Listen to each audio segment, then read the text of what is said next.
Under disclosure of pecuniary interest, I do have three before me at this time. First one is by Councillor Bray with regards to item 5H Municipal Grant Program Awards. Did not vote for the request from the Rotary Club as I am a member, but will vote on all other issues. And we have two with respect to items, item 7A, which is the large water meter issue. One from Councillor Smith and the other from Councillor Stockwell, as they are both tenants slash residents of the Park Ridge community. If you have any other pecuniary interest throughout this meeting, at that time, please let us know so we can. Mics are getting bigger in here.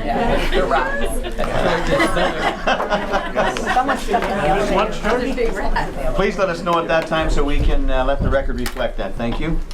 And now on to item number 3, deputations, petitions, and public meetings. We do have a couple here today, starting with Mr. Jonathan Lata. So Jonathan, if you're wherever you are, come on forward, please. Okay. Have a seat there. And the floor is yours, sir. Welcome. Thank you. Thank you very much. Okay, I didn't know that I would have to present in front of such a big audience. So, just to put everybody up to date with my situation, I am a tenant at Beach One. I have 2 stores and been here for 10 years. I always pay my rent, not an issue. However, last year, I was supposed to, well, there was supposed to be a lot of work done to the beachfront, to some of the properties, fix up the roofs and whatnot. Aldo, the property manager, had told us after the 2015 season that he would, that you guys would start renovations in the month of October, once the season was officially done. And that was okay with us because we're not using it in October, November, December, January, February, March, where, you know, no one's shopping at the beach. However, April 1st is when I traditionally start cleaning up the store, bring in my inventory, start training employees, and so I could be open May 1st, not May 2-4 as contrary to popular belief. It's not just overnight you open a business. Especially on my business, because there's a lot of training for employees to learn all the software to design the t-shirts and manipulating the printing equipment and everything. It's not just open and cash them out, you know. So what happened is Aldo informed me originally it was supposed to be done in October. Towards the middle of the winter, I was then told, yeah, finally the council didn't approve such and such work. It's going to be done in the spring. Latest March, don't worry, you'll be in for April, you know. All communication was oral, by the way. There was nothing sent by mail or email or anything of the sort. It was all, you know, word of mouth. And come April 1st, I'm in Wasaga Beach, and I can't really get into my store. There's people, I mean, there are holes everywhere in my ceilings. There's electricians, contractors, you know, can't really do anything. Can't really work. I'm waiting. They're assuring me, you know what, May 1st, and you know, which is already a squeeze for me. So I wouldn't be open for the first couple weeks of May because I still need to set up. I'm not open May 1st because the work is still going on. Ended up getting possession of my store 2 days prior to long weekend, I believe. I think it was May 17th, if I'm not mistaken. I don't remember the exact date. And at that point, I have 48 hours to merchandise my entire store, train my employees, fill up my stock room. Needless to say, it was a disaster. Okay, so just from 2015 to 2016, I had a 37% decrease in business when 2016 was, I think, maybe twice as sunny as 2015. I can't say I blame it entirely on the situation, but I blame it a lot on the situation, and I'm not trying to get remunerated for that. My issue right now is for the 47 days where I could not get into my store or work on it. I don't see why I should be responsible for that. You know what I mean? I okayed it for October, November, December, January, all the way up until March. The town had ample time to do that. You know, even as far as the last 3 days before I got my possession of my store, they were redoing the pavement in front of my store, so I literally could not walk in. The store was ready to be worked on, but I could not walk in because there was wet cement.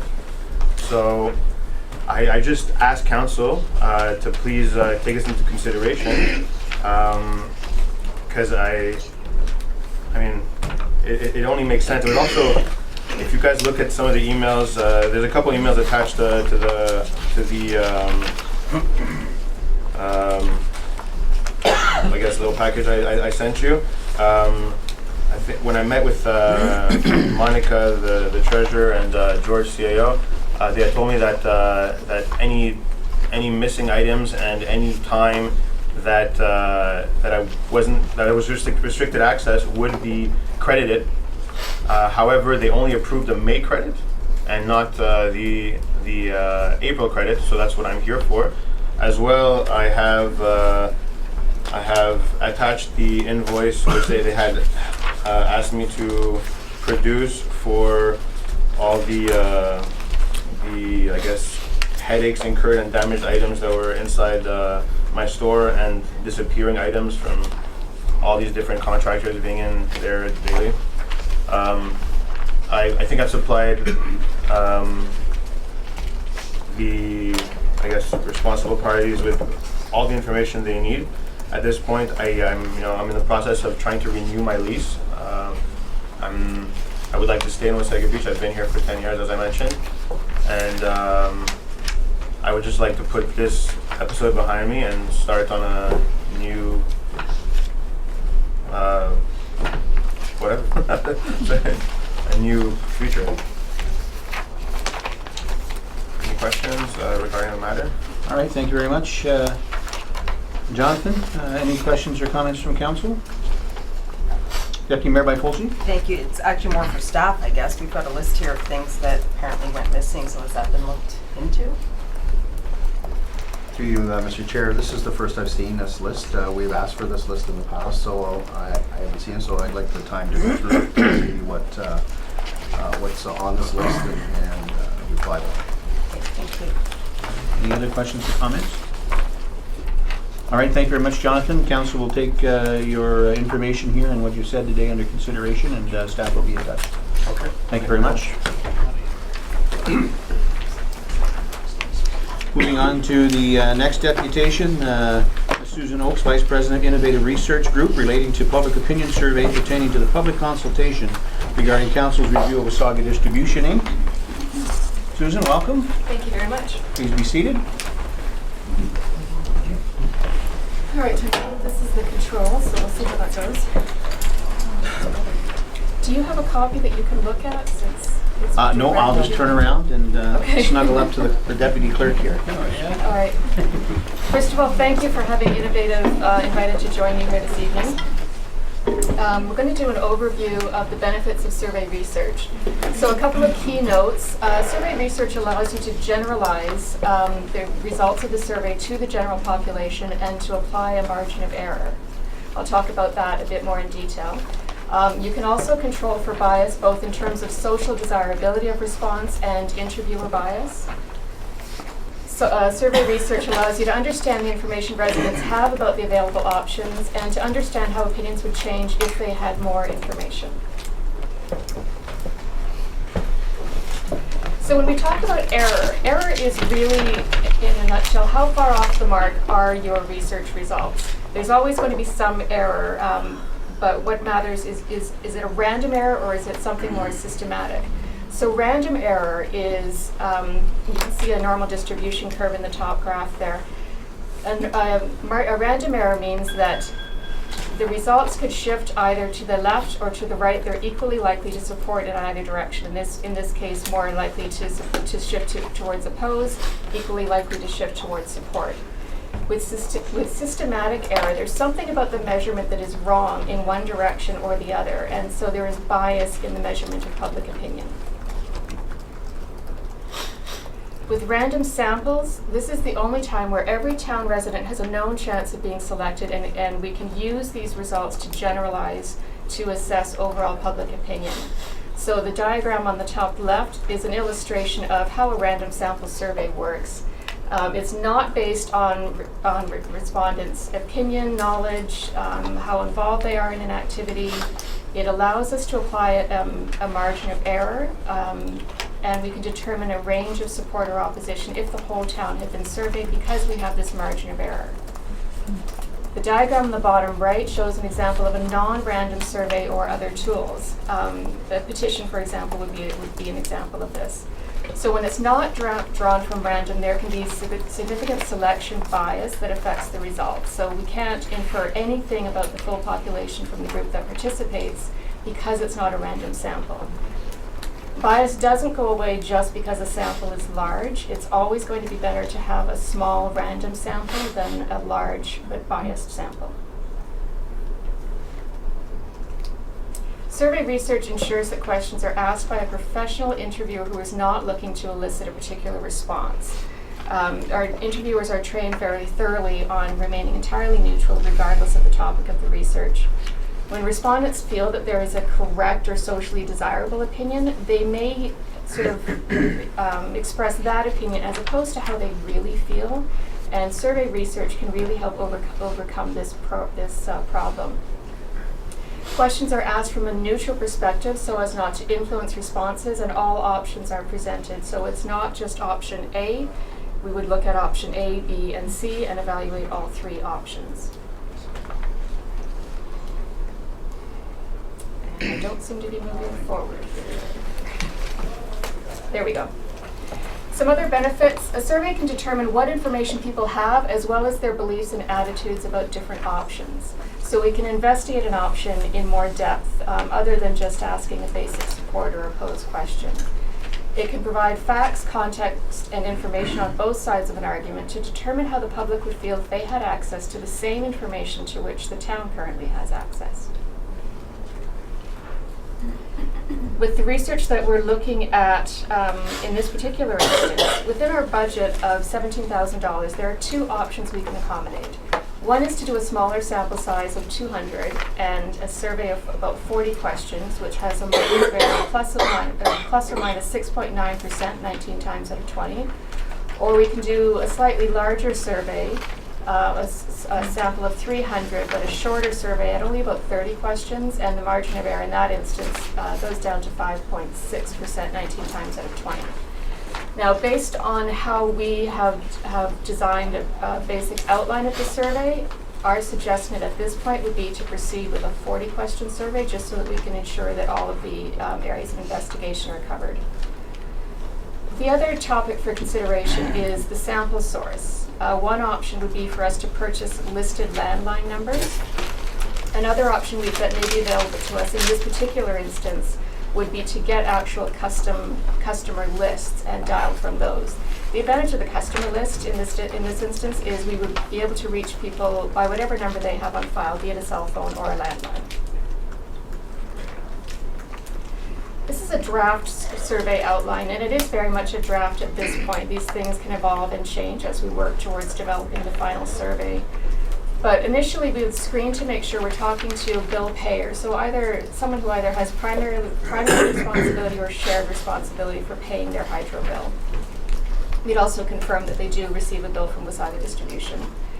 We would start potentially by asking an open-ended question about what people feel are the top-of-mind issues facing Wasaga Beach currently. And this will allow us to determine where this issue fits within the broader community issues. Is it really top of mind, or is it sort of lower down on the list? We would ask. RSH stands for Read, Seen, Heard. So have you read, seen, or heard about the proposed sale or merger of Wasaga Distribution? So this would allow us to ascertain what information customers and citizens currently have about the plans, the discussion. We would then ask initial support for three options, so the status quo, the merger, or the sale. This is just public opinion. This is their immediate response to a support or opposed question.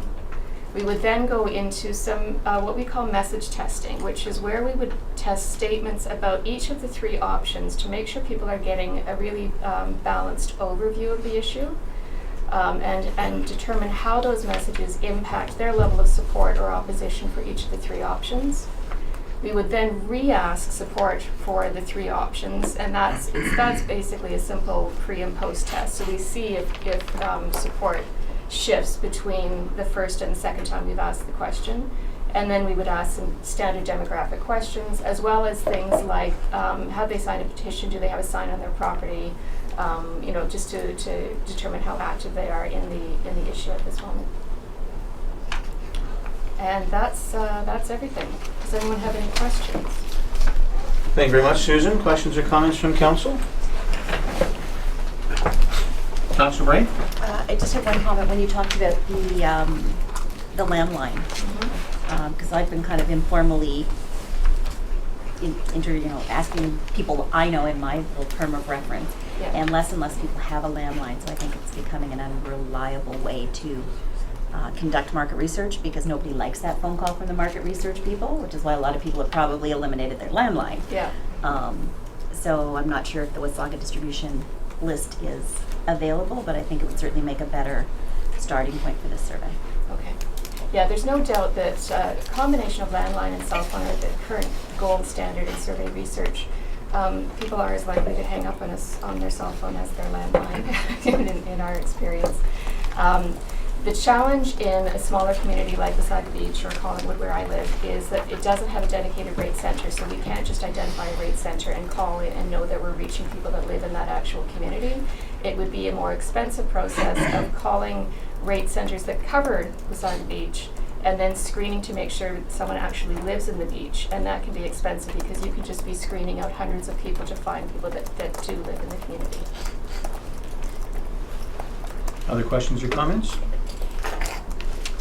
So is landline is a tool that is currently still used regularly, and you're confident that that's a reliable survey, even using landlines today? The challenge we have using landlines is that it can be difficult to reach younger people, the 18 to 34-year-olds. However, in this instance, because we're looking for people who either have primary or shared responsibility for paying their hydro bill, they're going to skew a little bit older anyway, so that will kind of mitigate that factor to a certain extent. But we do landline-only surveys all the time. In some instances, we may have to apply a higher statistical weight to the younger age cohort, just because we're not able to reach the quota that we've set for that group. And could you tell us what other types of organizations would use your service to get this data? Sorry, in general, who our clients are? Or Please. We do a lot of work actually with LDCs throughout the province. We're currently working with NWIN and Hydro One. We've just finished working with Union Gas, which of course is a gas utility. I think we've done a total of 17 customer consultations with LDCs across the province to this point in time.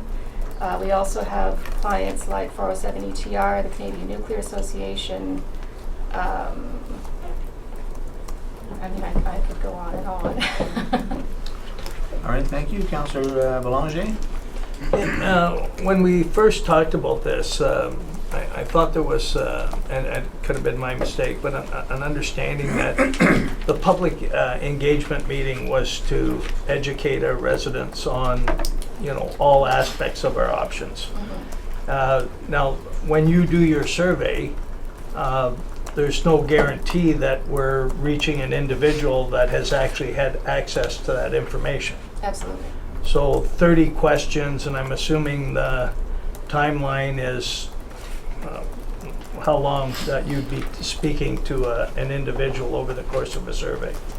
How many minutes do you mean? Yes. 30 questions would be about 12 minutes. 40 questions would be about 15 minutes. Yeah, and just, obviously the thought was, and I don't know what the subsequent information we're going to try to get to our community, because I know we're videotaping and we want to get that information and have people to have the opportunity to have heard all of that information and to then survey an individual that did not see the engagement meeting. I'm just wondering if we are really getting a true indication. You're right. I mean, because you're planning on holding this meeting doesn't mean that everyone we talk to is going to have attended. That's why, I don't know if I can go backwards here.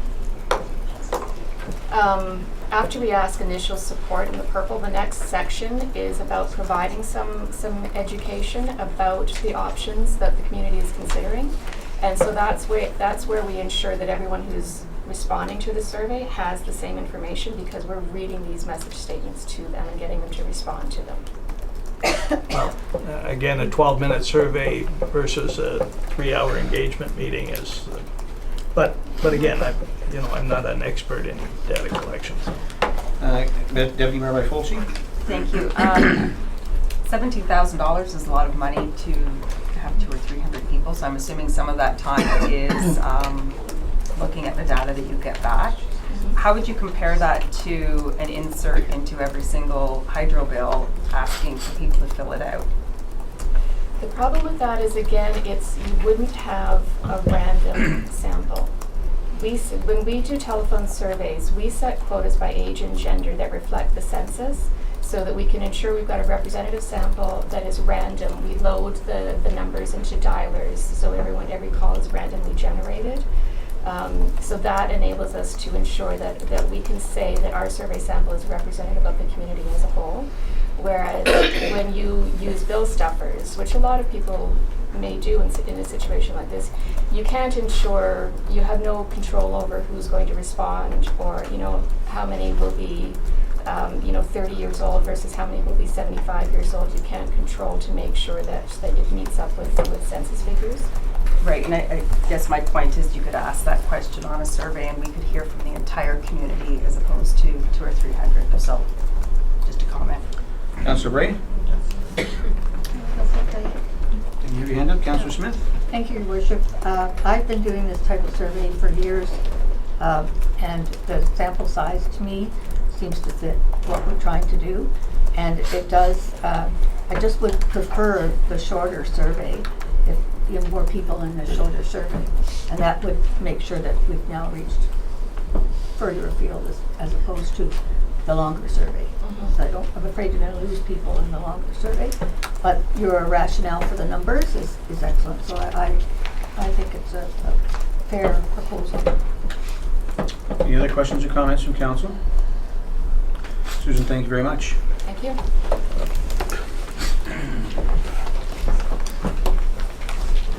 Moving on to item 4, unfinished business, as below. Any questions or comments from council on unfinished business?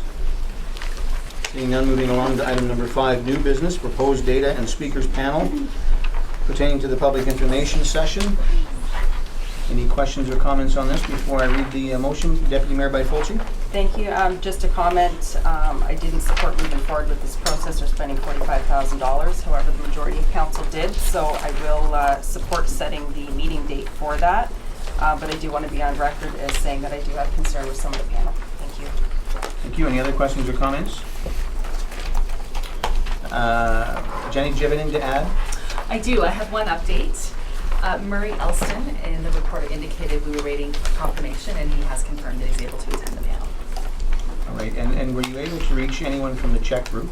Yes. So we do have one individual from Czech, the gentleman that also sits on the Niagara-on-the-Lake utility, Tim Curtis. He's part of the Czech group as So well. you'll represent both? He'll represent both. Yeah. Thanks very much. And that is a status quo option. Okay. Councillor Smith? Thank you, Worship. To Jenny, what do you see as what are you doing for a time limit? Is it a presentation or is it a question and answer? So we still have to get all of those details nailed down, but the way that it would start would be we'll have a moderator who will moderate the speakers panel. So each presenter will have a presentation. Obviously, hours for the meeting, we need to give time for the public to ask questions. So the presentation component could be between an hour and a half. And then following that, there will be questions from the public. We still need to determine how we're going to handle the questions that come forward. The other thing is, if council today agrees with the May 24th date, we will activate our email address for residents to make comments the first week of May, and those comments will all come in through to myself. I guess what I'm asking for, are we giving speakers 10 minutes to talk, or 20 minutes, but just sitting for a couple of hours? So That's each long. speaker would be given between 8 to 10 minutes, but we do need to clarify that timeline. And whether or not each speaker will have a presentation similar to what Susan just presented is still to be determined. All right, other questions or comments? To- Councillor Smith, go ahead. To that, the way I'm seeing it, and I appreciate your way, but I've often said, we need a definition of what Wasaga distribution does. Now, is that something the moderator could get off with? I just see all the experts giving their opinion, but where do we actually say, it's not hydro, it's this, and this is what it does? And I don't know where that would fit in. I think that should be right up front, because I think a lot of people don't know exactly what Wasaga distribution does. So the function of the corporation? Yes. That's a great suggestion, and that is something when we open the meeting that our moderator could give some background on the utility and what its purpose is, and then we could move into the speakers panel at that point. And that's a great idea. All right, Councillor Bray? Right through you to Jenny, I see that you were waiting for confirmation from Rogers that they would be televising. Have they Yes. confirmed? They have not confirmed 100%, but Doug Measures is 99% certain that they'll be able to come. He's put the request through to the Barrie office. He's just waiting to ensure that the mobile truck is available. It's important. I that they're see there, that though. as a crucial part. Yeah. All right, any other questions or comments? Seeing none, I'll read the motion. It's moved by Councillor Eagle and seconded by Councillor Belanger. Be it resolved, the Committee of the Whole recommend to Council that it approve hosting a public information session regarding the review of Wasaga Distribution, Inc. to be held at Wasaga Beach Recplex on Wednesday, May 24, 2017 from 6:30 to 9:30 p.m. And further, the Council approve the proposed speakers panel for the public information session outlined in this report. Madam Deputy Clerk? The question having been read, will call for the vote. Councillor Belanger? In favor? Deputy Mayor Byfolchi? In favor? Councillor Bray? In favor? Councillor Eagle? In favor. Councillor Smith? In favor? Councillor Stockwell? In favor. Mayor Smith? In favor. The vote is 7 in favor and 0 opposed. The motion is carried. Thank you, Madam Deputy Clerk. Moving on to item 5B, electric elements. I'm just going to speak to this. There she is. Welcome back, Angela. And Kathy.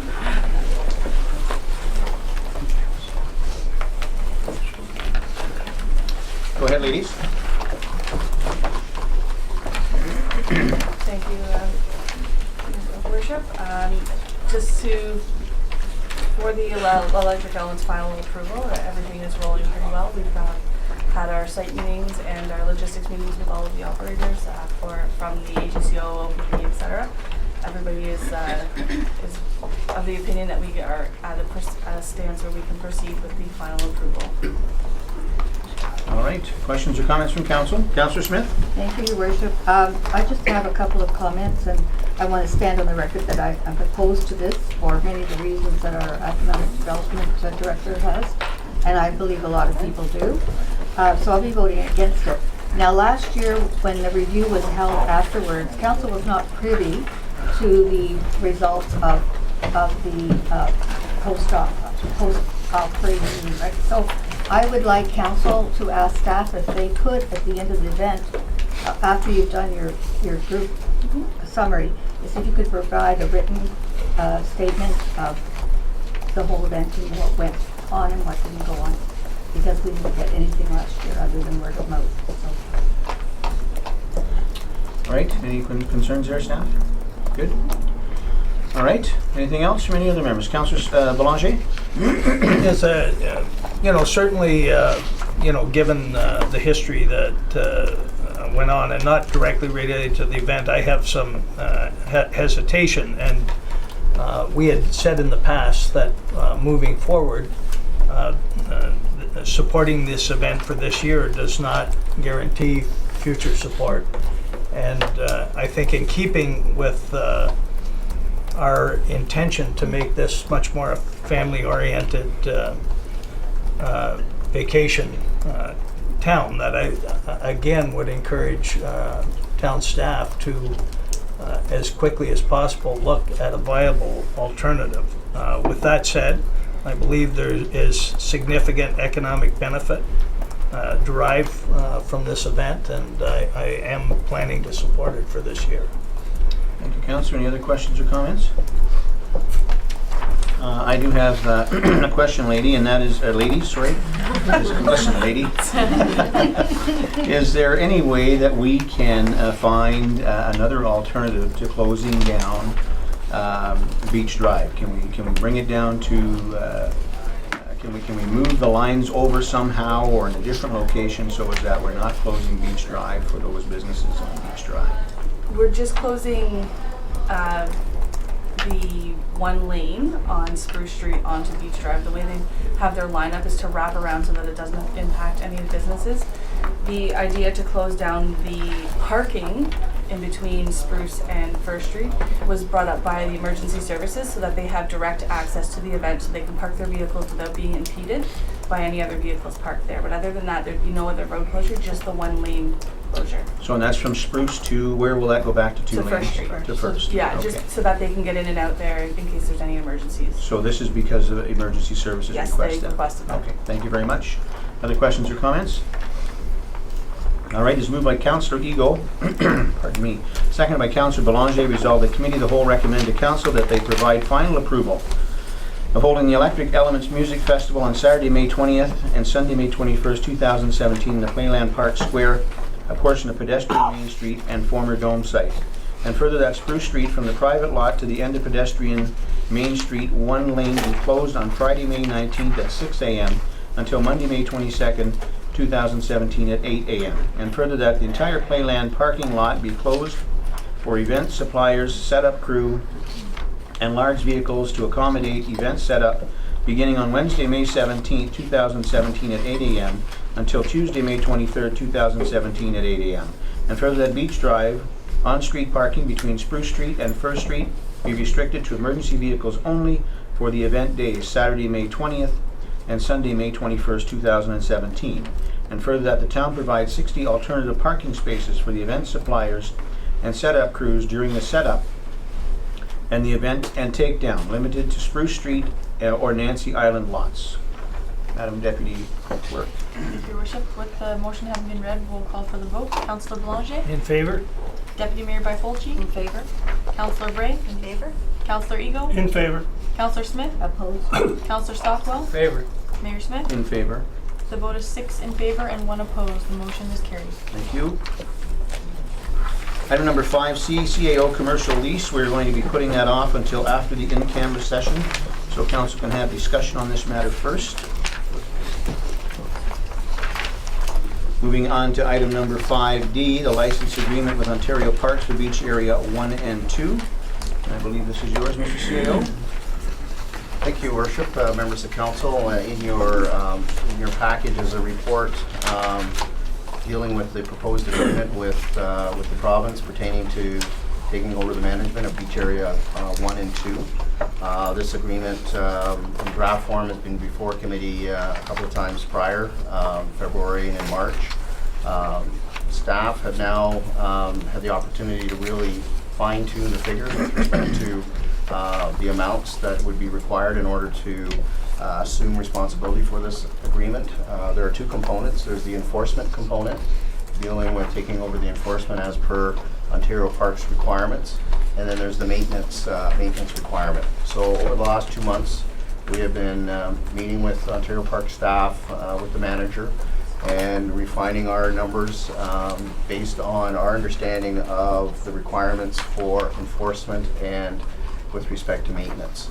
We have our senior municipal law enforcement officer here who has been working very diligently with respect to the enforcement component, and our manager of operations was working with the maintenance component. And in your report are 2 reports from them dealing with the details of what would be required to take this responsibility on.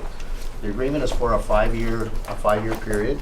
There is an escape clause in the agreement that council could exit the agreement if it deems it appropriate upon providing appropriate notice. Council in its 2017 budget had set aside $180,000 to implement this agreement if it so chose. At this point, we're coming in and having refined the numbers as best we can. we're looking at a budget of approximately $186,000 to take this responsibility on.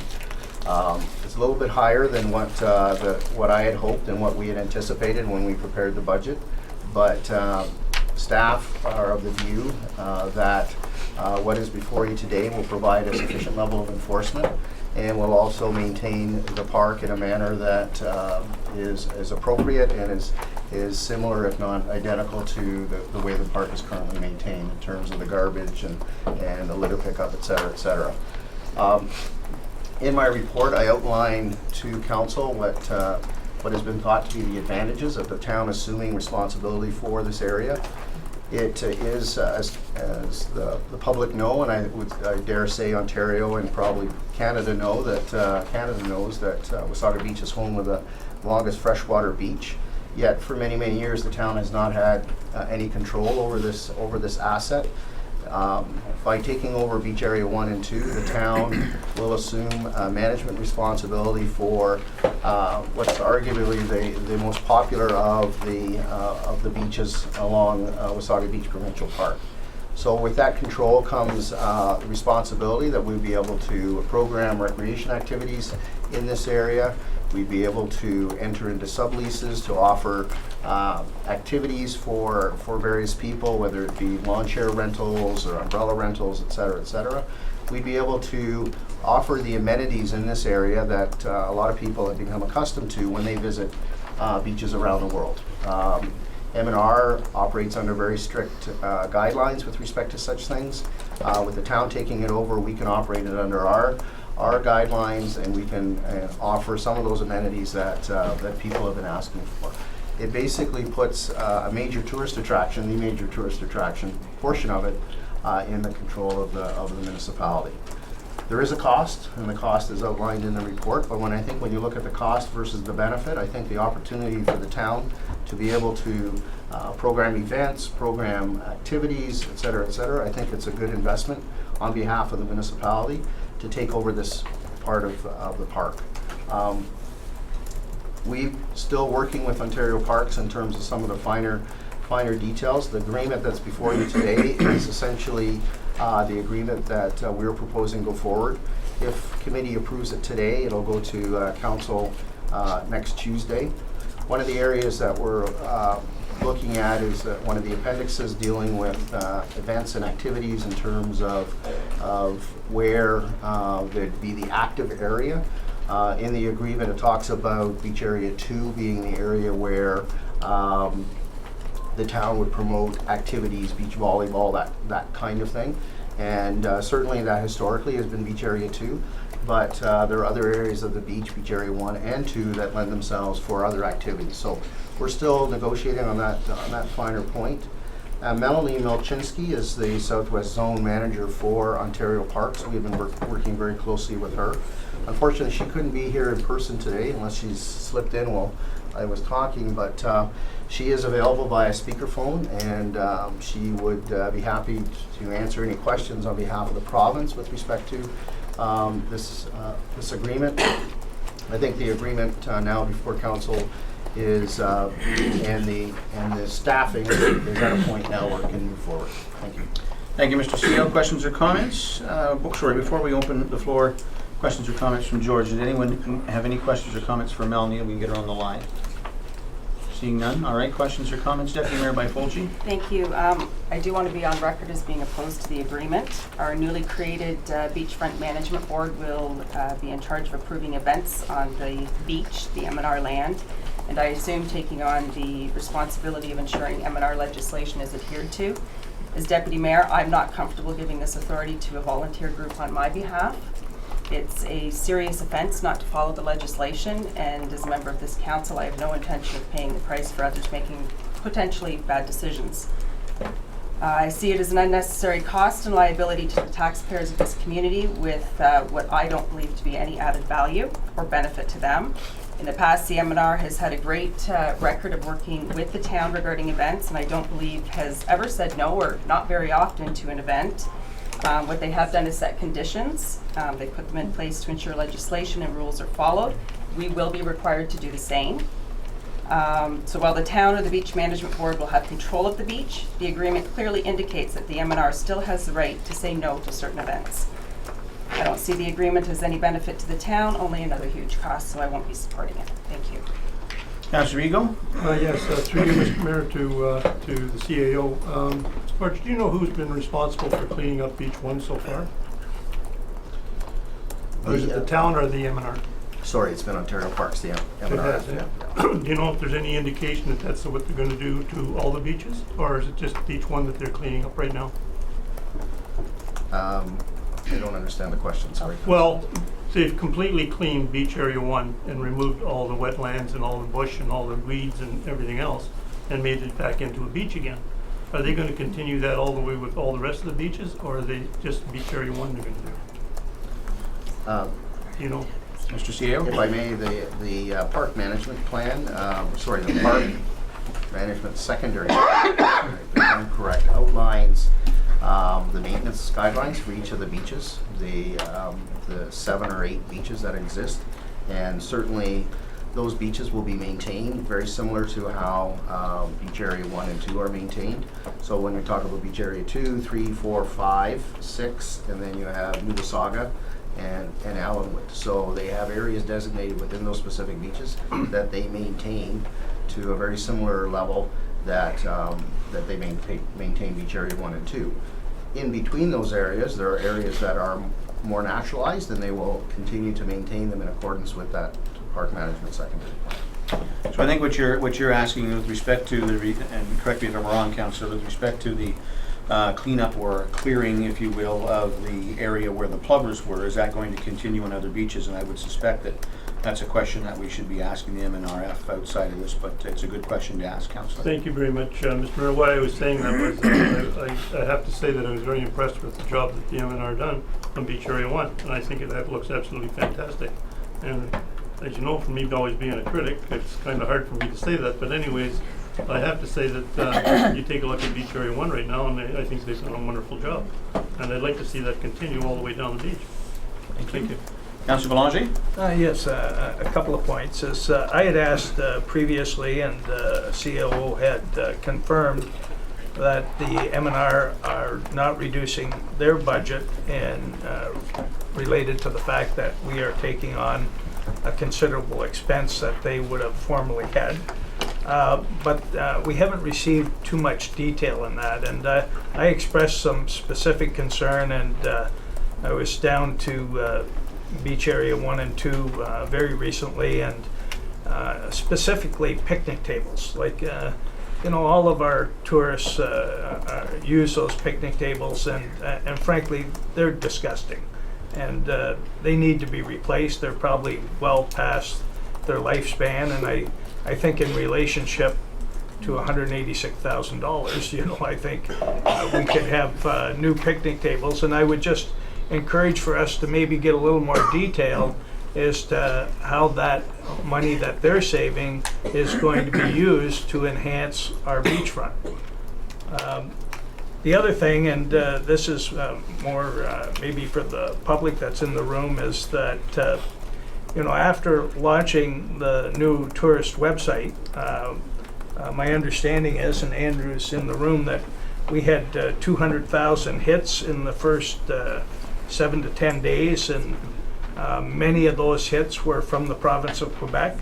Councillor, sorry, I'm going to ask where you're going with this, because Well, it doesn't appear to pertain to this motion. I'm just saying that there is an increased demand for people that are going to come to our beach and want the amenities that you talked about, to rent a lawn chair, to potentially have an umbrella, to maybe have a paddleboard, or those kind of things that we are entertaining as a part of us taking control of the beach. So I think it will encourage, again, more tourism, which benefits our town greatly.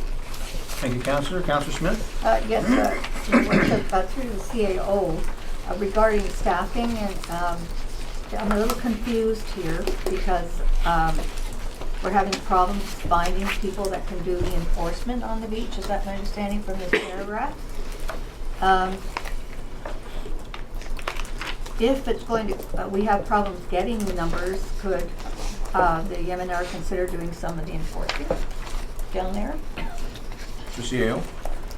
Thank you, Mr. Chair. Certainly, we've had those conversations. Ontario Parks is very much aware of our situation in terms of hiring qualified staff. A park warden has to have a higher level of training than a typical municipal law enforcement officer, and that training is extensive. So we've been trying to hire people with that training already, so that we're able to just implement, get them on board, and away we go. But I think that from the conversations that we've had with Ontario Parks, they're prepared to work with us on this particular matter. They have quite a recruitment process that they go through as well. Perhaps the senior municipal law enforcement officer can speak to that a little bit more about that, because I know he's been dealing directly with that particular issue. Welcome, Doug. Council. Thank you. Through you, Mr. Mayor. So the difficulty that we're having is twofold. One, that with the agreement not being actually decided upon, we haven't been able to formally go out and ask for park wardens because we don't have a job to post until we know that this is going to go ahead. We did make a change to our senior officer position, our summer supervisor position, elevating it in wage and stature, including the possibility of doing park warden duties. And I had a good response for candidates. However, I only had one person with park warden experience who we actually haven't had the opportunity to interview yet. The job was delayed in getting posted because of dynamics. So that means that we haven't formally even hired park wardens yet. Those interviews are tomorrow, actually. I was hoping to draw from that candidate pile some other park wardens. The difficulty that we are having is that when we post, we've never posted for a park warden. And people who are park wardens or have those qualifications wouldn't typically look at the municipal law enforcement officer website to further their own careers. They're very restricted to the Ontario Parks and Ontario Government website. So I have asked through the CIO if MNR would make those sites available to us, or provide us some assistance through their human resources, who are in contact with those people that they have interviewed, and maybe they didn't have sufficient positions for them. So I'm awaiting a response back on that. The training is extensive. It's a 3-week course. And essentially it would cost about $4,000 for the course, plus accommodation and meals for 3 weeks, bringing around $7,000. So we're trying to, as best we can, find somebody to fill those positions that has that. They require a 2-day refresher course once they have the course. So once the town, if we have to pay for officers, we're looking for ones that will be returning as well, hopefully, so we can utilize that training dollar, or ones that have actually have the training already. So I'm confident we'll get some. We haven't been able to open that process up fully. We have been testing the waters, and I have had contacts with a number of wardens. Unfortunately, jobs are being offered this time of year, and so some of them have drifted away from us. But as soon as we know where we're going here, we can open that back up. And my understanding, Doug, is that some of our own full-time staff currently will also take this training, so they're here year after year automatically. That's correct? correct, yes. Thank you. Does that answer your questions, Councillor Smith? Yes, it does. All Thank right, you. thank you. Any other questions? Councillor Bray? Not really a question as much as a comment. It's a 5-year agreement. However, the beach raking is not included in year 1. So the costs that we're seeing of $186,000 are for the enforcement, but they don't include the beach raking. What do we anticipate that will cost next year when the town takes over that responsibility? So this $186,000, Councillor, to be clear, is for a lot more than just enforcement. It's also for cleanup, so on and so forth, but it doesn't include raking. But it doesn't include raking. Right, but it's Right. a lot more So I than mean- just enforcement. Right, oh, sorry. So, but the 186 that we're looking at now is about 1% on our taxes. What will it be next year is kind of my With the question. We raking. know that the cost of labor and everything will go up next year, but when we add the raking, is it a $10,000 option? Is it a $50,000 option? Mr. CEO, do you know the answer to that?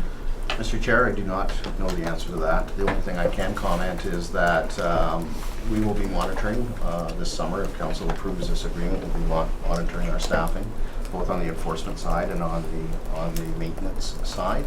And at the end of the season, we'll be doing a complete review of what we've done and then determine, you know, how best to staff going forward in 2018. I'm not predicting anything. I'm just saying that we will be reviewing, and there may be some savings based on, you know, just our experience, because we've been just going on our conversations with the Ministry of Natural Resources in terms of their enforcement and maintenance levels. As I understand the agreement, the raking is going to continue for 2 years. I'll go back and just have a quick look at that, but nonetheless, that'll be a cost that will have to be incorporated. All right, any other questions or comments? Councillor Smith? One, Your Worship. Several years ago, we tried to get the ministry to agree to not hiring, but using volunteers just as goodwill people to walk up and down the beach with just checking out people, and they're not really enforcing, but there's a presence there, giving directions to some place or whatever. And I think the Probus Club, the Men's Probus Club, had offered to do that. The ministry cannot use volunteers. So for that type of thing, according to the information I was given at the time. But I would like to see somewhere a proposal, maybe just that, I know we've got a lot of volunteers ready to work, but maybe we could start up some kind of volunteer, more of a, what would you call it? Ambassador program? Thank you, that's the word I was looking for. Down there to just have a presence as well. So that's my thoughts. We do have a volunteer coordinator now that could work on that, so it's a really good point, Councillor. Councillor Stockwell? Yes, Mr. Mayor, I'm in support of the report and the resolution. I think it would be, we would be missing something if we didn't communicate to MNR and thank them, congratulate them on what they've done on the cleanup of Beach 1 and 2. I was down there, and it really is, it's not, I've only lived in this municipality 7-8 years, and I'll tell you, I haven't seen anything as nice as Beach 1 as I saw it today. And I would suggest that maybe the way to do this is to simply refer the issue to the CAO's office, have the CAO draft a proper missive to be sent by this council to the minister himself. And because I know the ministers in the past have walked the beaches with you and other members of council, and they're finally reacting. And I would just like to say that they're doing a good job, and I'd like the CAO to bring something forward that we could support at council next week, and then have it sent off a very, very large thank you. Councillor Bray? Just for clarity, are we referring to the Plover area? Mm-hmm. Because there was kind of a refurbishment of that, or a refreshment of that area, because it was getting too overgrown. And the birds obviously like a bit of a sandy beach too. So I'm not sure if that's the area you're talking about, or you're talking about... I'm referring to as you go into the area along the beachfront, and to go in, make the right turn to go into the parking lot, and then as far as you can see, it's cleaned up. They've done a wonderful job. And looking the other way, looking to the west, they've done a wonderful job.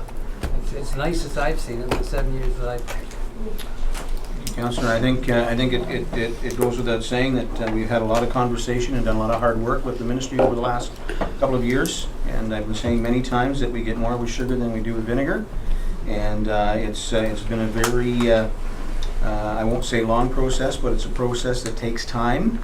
It's about building relationships, and the CAO and I were down on the beach last year on the May long weekend, literally at the 11th hour when the machinery started to come down there. And I'm quite confident they've got the message. So we'll continue that good relationship and continue to work. I think it's a great idea, Councillor, and Mr. CAO, you could draft something out, that would be great. Other questions or comments? Seeing none, I'll read the motion. Moved by Councillor Eagle and seconded by Councillor Belanger. Resolved, the Committee of the Whole recommended to Council that it approve entering into an agreement with the Province of Ontario for approximately 5 years the operation and management of Beach Area 1 and 2 at a cost of $186,308 for 2017. Madam Deputy Clerk? Thank you, Your Worship. The motion having been read, we'll call for the vote. Councillor Belanger? In favor? Deputy Mayor Byfolchi? Opposed? Councillor Bray? Opposed? Councillor Eagle? In favor. Councillor Smith? In favor. Councillor Stockwell? In favor. Mayor Smith. In favor. The vote is 5 in favor and 2 opposed. The motion is carried. Thank you, Madam Deputy Clerk. Moving on to item number 5E, exchange of parking spaces to facilitate special events in Playland Festival Square. Mr. CAO, this is you as well, I believe. Thank you, Worship, members of council. In your agenda is a report dealing with an exchange of parking spaces, 81 parking spaces, with Mr. Nick Vinanowski, the owner of the parking lot at 10 Main Street.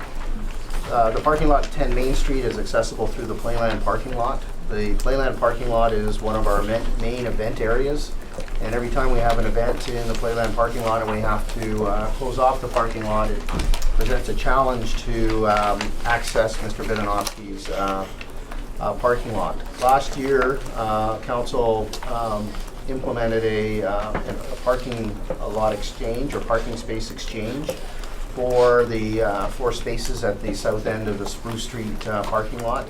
That worked rather well from the town standpoint, and I believe Mr. Vinanowski's standpoint. Basically, that allowed the town to have access over the Playland parking lot, actually use Mr. Vinanowski's parking lot as part of the event area per se, and Mr. Vinanowski operated the approximately 81 spots in the Spruce Street parking lot. So what is proposed is that that be put in place again for this year, for basically the months of July and August. We do have one complicating factor in that the farmers market is moving down to this Spruce Street parking lot. They're going to be operating on Tuesday afternoons, setting up there.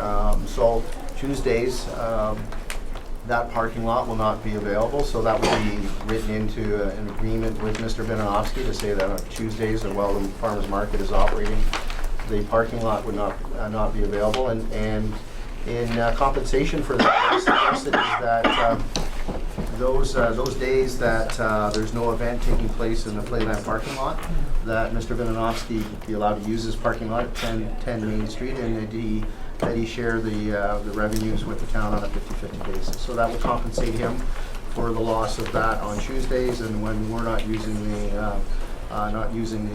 Playland parking lot for an event, that he could use that space. In the report, I outlined the number of days that basically Playland is going to be occupied, and there's not only the events themselves, but there's also the setup and takedown. So we've looked at all those days, and when you look at the number of days that the parking lot is being used, it is a significant proportion of the summer. So from my perspective, Your Worship, this is a win-win in the sense that we're able to use the Playland parking lot. We don't have any limitations with respect to trying to provide access to a parking lot that the only access is through Playland. And Mr. Vinanowski gets to operate a parking lot with approximately the same number of spaces that he has at the south end of the Spruce Street parking lot. I was just looking for the reference here. Over July and August, it's 55 days that the lot will be closed to vehicular traffic. So anyway, Your Worship, the report is for committee, and I'll be happy to answer any questions.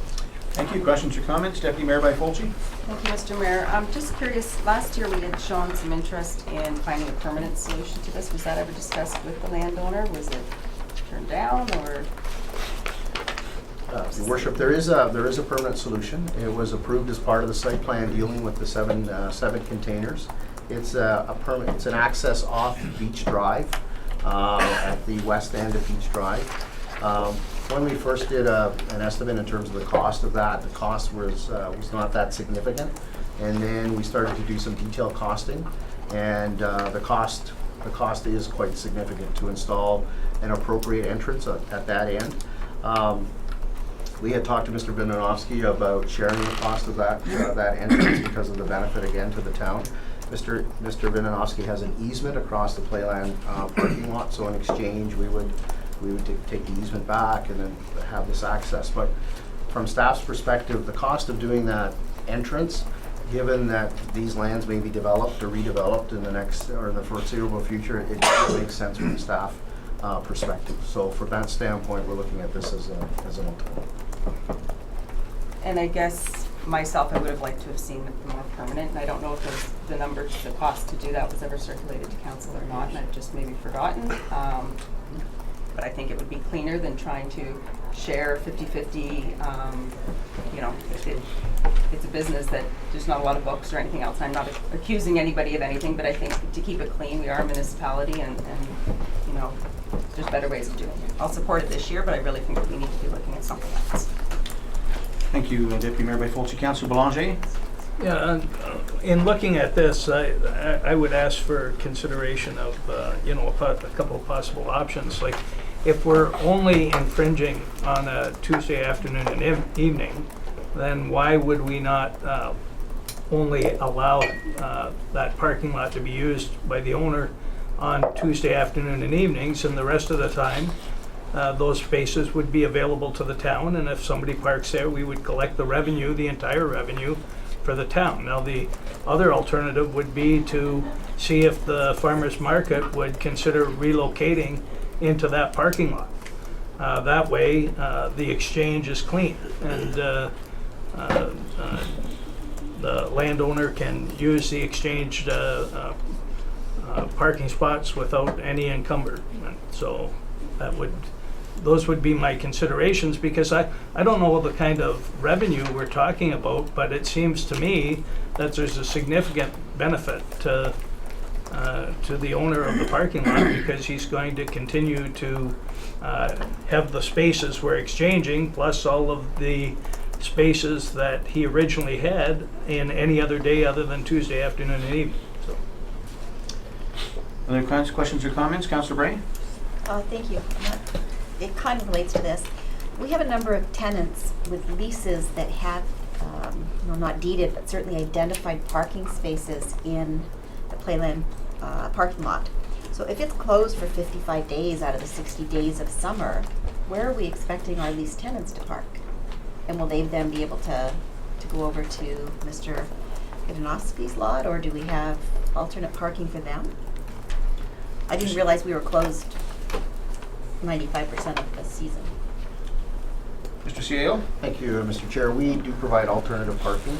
The tenants are provided a parking pass, so it's a parking pass that's valid in any one of our municipal lots. So last year was our first year that we had the Main Street Market, and we've had other tenants, and so we encourage them. We share with them what the event listing is, when the Playland parking lot is going to be closed, and we give them the option to park in one of our other municipal lots. Yeah, so Those they've never spaces been... aren't the spaces identified on the lease, because there's usually 2 spaces circled as their spot, but it's not their spot, they just get a parking pass. Correct. Okay, thank you. Other questions or comments? Councillor Smith? I just have concerns with this swapping back and forth as well. I think it's confusing enough for, excuse me, our residents that are parking in Spruce Street already. We're reducing the parking costs for the annual permit for residents. We're also reducing the cost for visitors if they buy into this program. So there's going to be more people down there, is what I'm trying to say. And we can't expect someone who comes on a Thursday night to park on this side of the road and, oh, it's Tuesday, so I better move over there. I think we need to have something that's permanent so people know where to go. That's all. You don't want to just go down there and tell them where to go, Councillor? Some people do. Councillor Belanger? Yeah, I don't know if it's appropriate, but I would like to put a motion to refer this back to staff to investigate with the farmers market if they would be willing to consider the alternative location, which would solve this issue. I think we're hearing a fairly common theme around the table here, and I think, first of all, I want to thank Nick. He's here tonight for working with us on this to make his life and our life a little easier.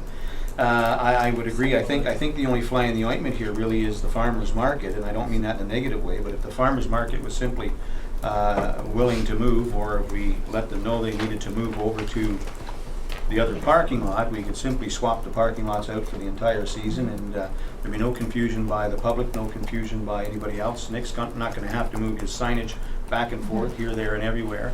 I think life would be much easier. So I don't know that we have to refer it back, or we just do a friendly amendment to this. I guess you'll have to speak to Mr. Vidanovsky first, but your suggestions, Mr. CAO? Thank you, Your Worship. Just with respect to the referral back, I think that that would give us the opportunity. I'd like to speak with Johanna, who is our staff person who is dealing with the farmers market group, just to understand what the implications are, what their requirements are. I don't understand that piece per se, so I think that we do have some time, Your Worship, to consider these options and fully understand what the implications are. All right, I see the Deputy Clerk is preparing a motion to refer. In the meantime, Deputy Mayor Byfolchi. Thank you. I support it going back to staff. If it's coming back anyways, I would ask that the cost to make that a permanent solution also be included in it. Thank you. All right.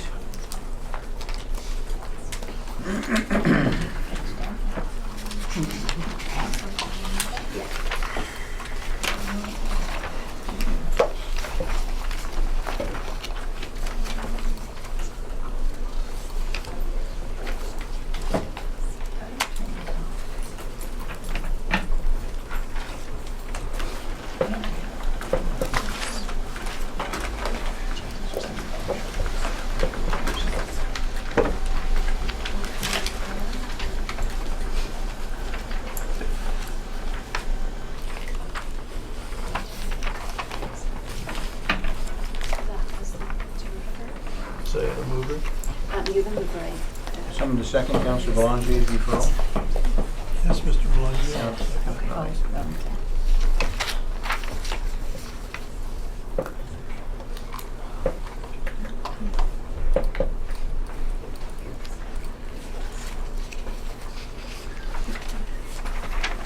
Thank you. Moved by Councillor Belanger and seconded by Councillor Eagle, resolve the Committee of the Whole refer item 5E, exchange of parking spaces to facilitate special events in Playland Festival Square back to staff for further consideration and review regarding the farmers market. Madam Deputy Clerk. The motion having been read, we'll call for the vote. Councillor Belanger? In favor? Deputy Mayor Byfolchi? In favor. Councillor Bray? In favor?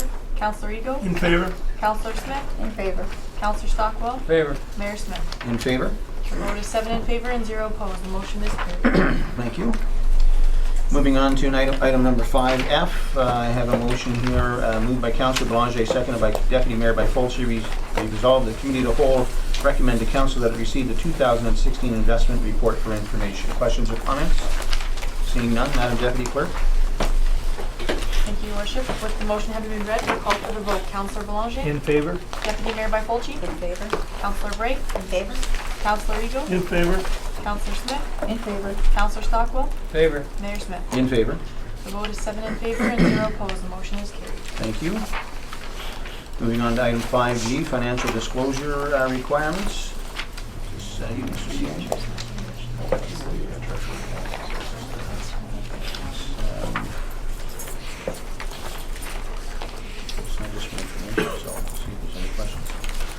All right, I have a motion moved by Councillor Belanger, seconded by Deputy Mayor Byfolchi. Resolve the Committee of the Whole recommend to Council that it receive the report addressing the financial disclosure requirements as outlined in the Ontario Regulation 284-09 with respect to the amortization expense being excluded from the 2017 budget. Questions or comments on this matter?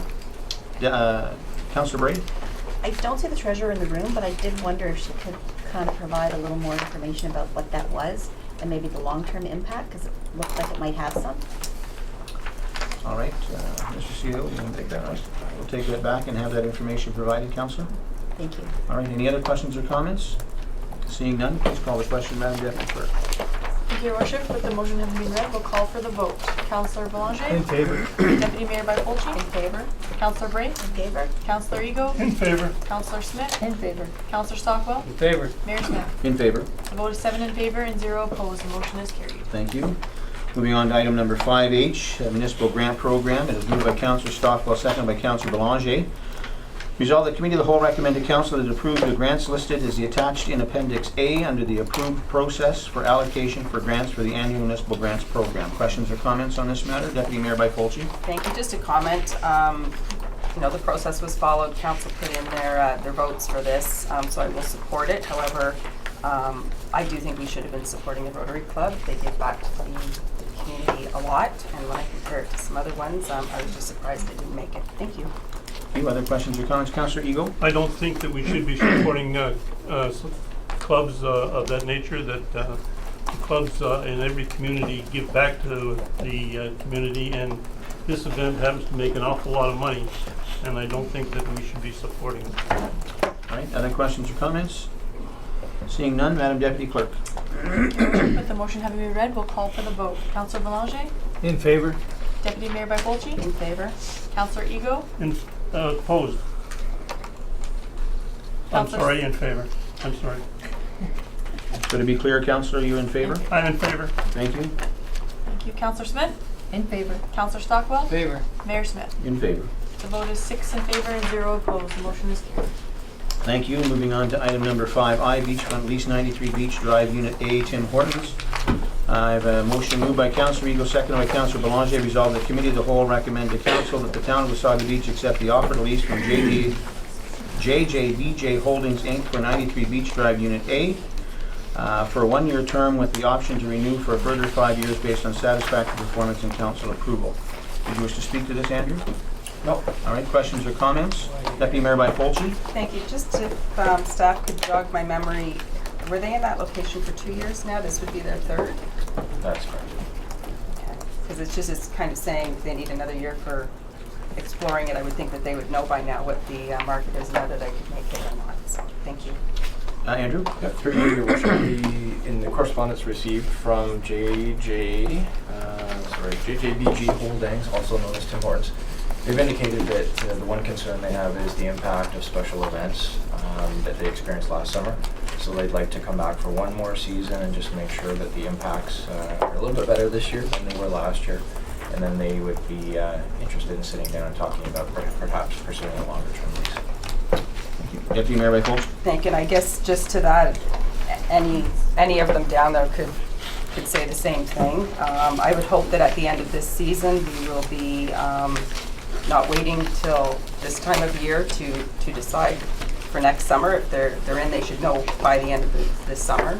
And we would either get them to commit or not, because then we can lease it out to somebody else. Pardon me, thank you. Other questions or comments? Councillor Bray? Just a comment that I think it's a valid concern, that our tenants are concerned about the impact of special events, and that I hope we're working carefully with those down there to make sure that we can balance both at the beachfront this season. Thank you. Any other questions or comments? Madam Deputy Clerk? Thank you, Your Worship. With the motion having been read, we'll call for the vote. Councillor Belanger? In favor? Deputy Mayor Byfolchi? In favor? Councillor Bray? In favor? Councillor Ego? In favor. Councillor Smith? In favor. Councillor Stockwell? Favor. Mayor Smith? In favor. The vote is 7 in favor and 0 opposed. The motion is carried. Okay, moving on to item 5J, Downtown Development Opportunity Request for Expression of Interest, the RFEOI. And Andrew, you can have the floor on this. Okay. Through Your Worship, members of the committee, as we move from planned development to implementation, this is a key step in the process to reach out to the development community and seek expressions of interest to see who's interested in working with the town moving forward.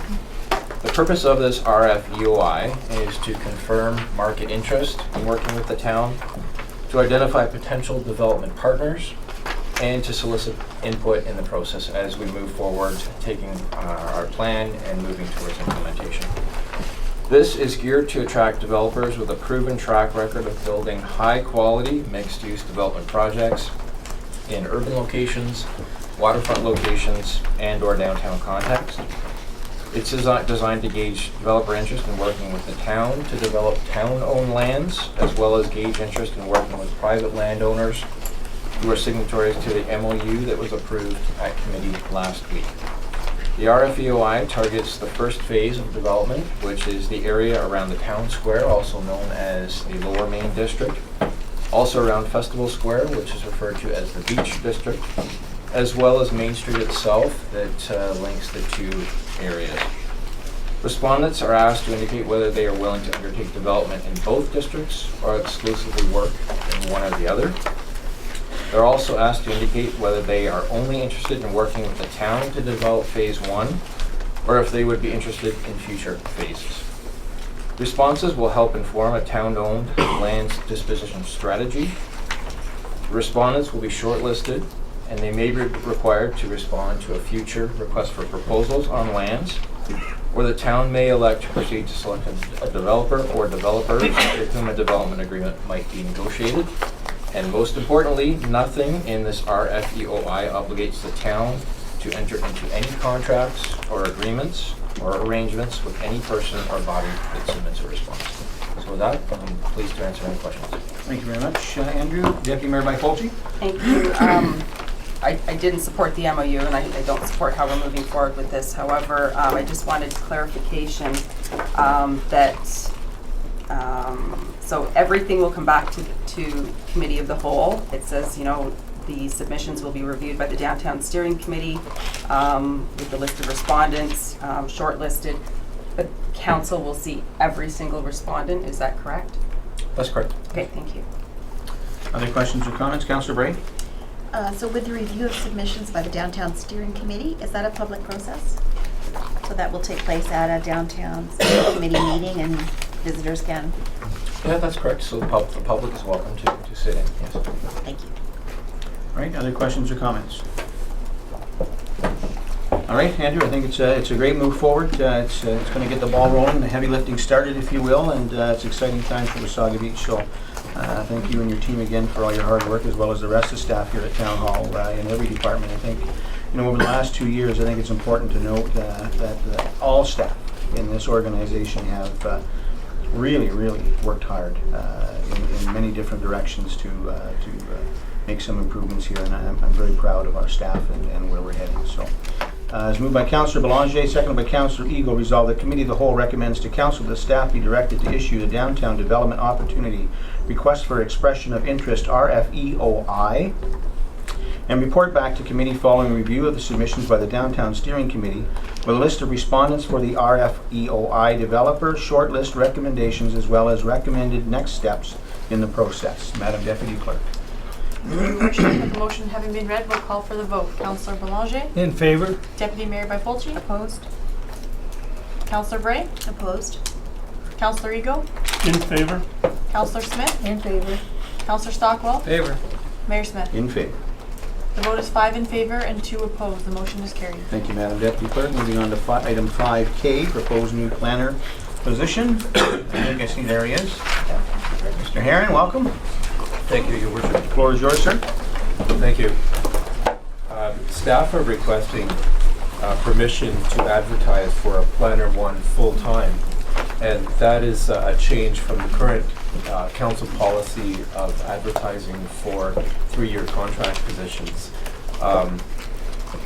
We went through the process of advertising for a Planner 1 3-year contract, and after 3 months of trying, we were unsuccessful in fulfilling the position. Certainly what we've found is that we've been successful in the past in hiring under a 3-month contract. In fact, we have a staff member in the planning department itself who was hired under a 3-month contract, and that's working out very well for us. What we've discovered, though, is since that policy was first brought into place, the employment market, particularly in the field of planners, has changed and become a lot more competitive than what it used to be. And that's just a reflection of a very active development industry. In my discussions with my compatriots in other municipalities and with directors of private planning firms, they're finding the same thing. They're looking to hire, and it's a competitive search. What we're finding is that most of the job offers that are out there, and this is born through the OPPI website, Ontario Professional Planning Institute website, there, as of the writing of this report, I think there were 32 positions, and most of them were for full-time planners. So currently the search is very competitive for full-time planners, and the request is simply to put the town on a competitive footing with other companies and towns with planners. So we're simply asking for permission to advertise for a full-time planner to fill that Planner 1 position. Thank you, Doug. Questions or comments from Council? Deputy Mayor Byfolchi. Thank you. We made this a contract position for a reason, so I have concern with switching it over to a full-time. Just curious if our HR director had any input into this decision. Through you, Your Worship, absolutely. There has been a very strong a discussion with the HR person. In fact, they were fully involved with the process to advertise for a 3-month contract, through the interview process for a 3-month contract. And in the end, the person that an offer was extended to refused the offer because it was a 3-month contract, and that was a specific statement. You know, senior staff, including myself and HR, we looked at various other options before coming to committee and subsequently to council with this request. 2 of the options were to reissue another advertisement for a 3-month contract, but based on what we know out there, it's likely that it would wind up with the same results. A lot of applicants with virtually no experience, where we're looking for a minimum of 7 years of experience making applications. We looked at possibly going out to hire a consulting firm to fill in the need. And we know of other municipalities who've done that. It is a costly approach. Working up to this year's budget, we actually did an analysis on doing an RFP. And we chose a simple site plan application, and we summed up all the hours that current staff had put into it, and then translated that into the hourly wage for a private consultant. And it was almost 4 times the cost to do the same amount of work. So we thought that, you know, it's worthwhile putting it in front of the council as an option, but financially it didn't seem to make sense. Not in my report are other things we looked at. Are there recently retired planners that we could approach to fill in that need? And there aren't a lot of planners out there, and certainly what we're looking for is somebody to fill in on a full-time basis. We anticipate quite an influx of planning applications both this year and next year. I've got 20 on my list, and most of them are fairly complex. They go beyond just a site plan. They involve official plan, subdivision, rezoning, site plan, and the tenure these days tends to be a condo, so you throw in condo application on top of that. The nature of the applications are far more complex than what a junior planner can typically handle. So for that reason, we're looking for a planner with minimum 7 years of planning experience, so that they can manage the file without a great deal of supervision, and it moves it along that much quicker. So in the end, we've come forward asking for a request that we advertise for a full-time planner. It seems to be the most viable approach, certainly the most cost-efficient approach.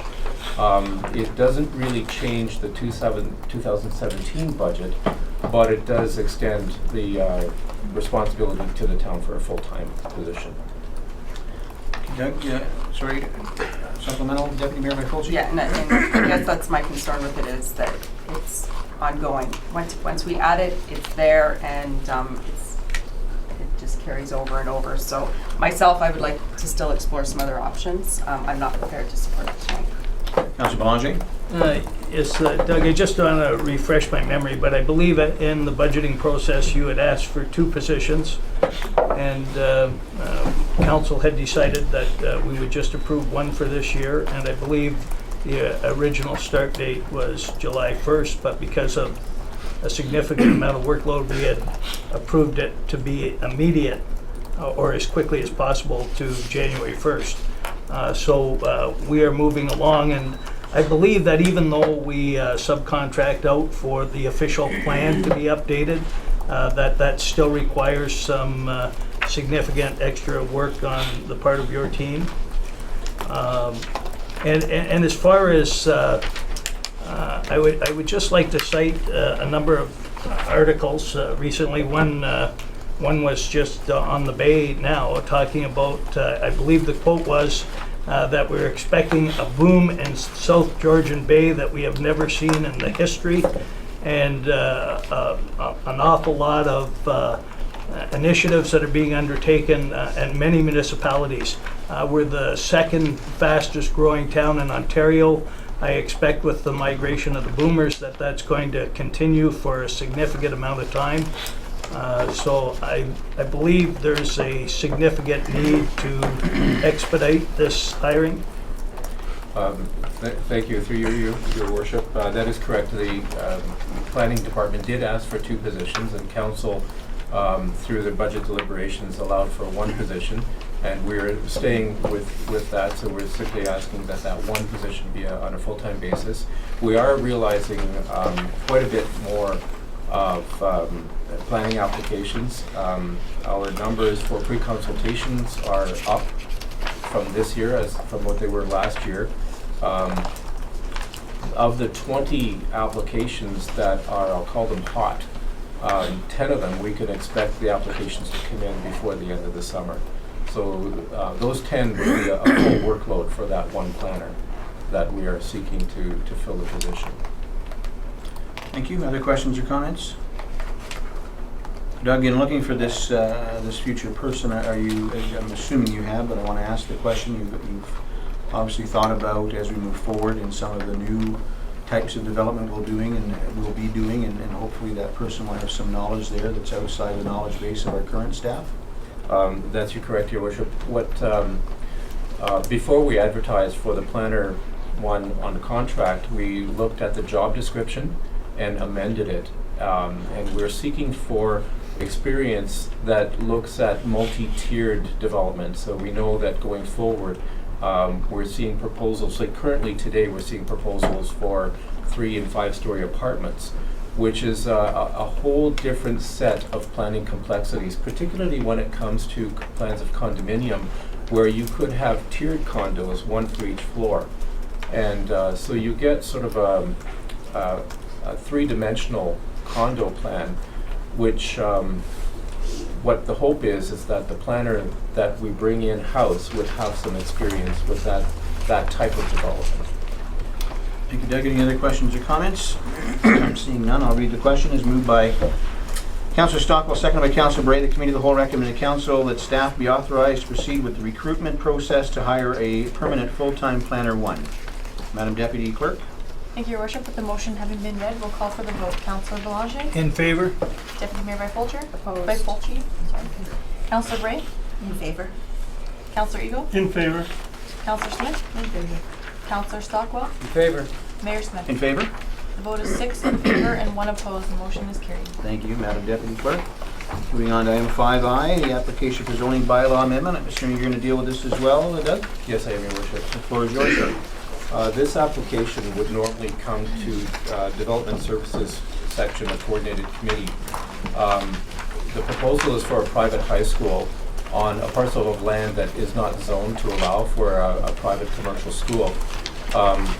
The proponent is proposing to open the school on September 5th, so there is a need to hurry up the application, because not only do they have to go through the planning process to change the zone to allow the use, there's also a building permit process for internal renovations, and then the time to actually do the internal renovations before the students occupy the space.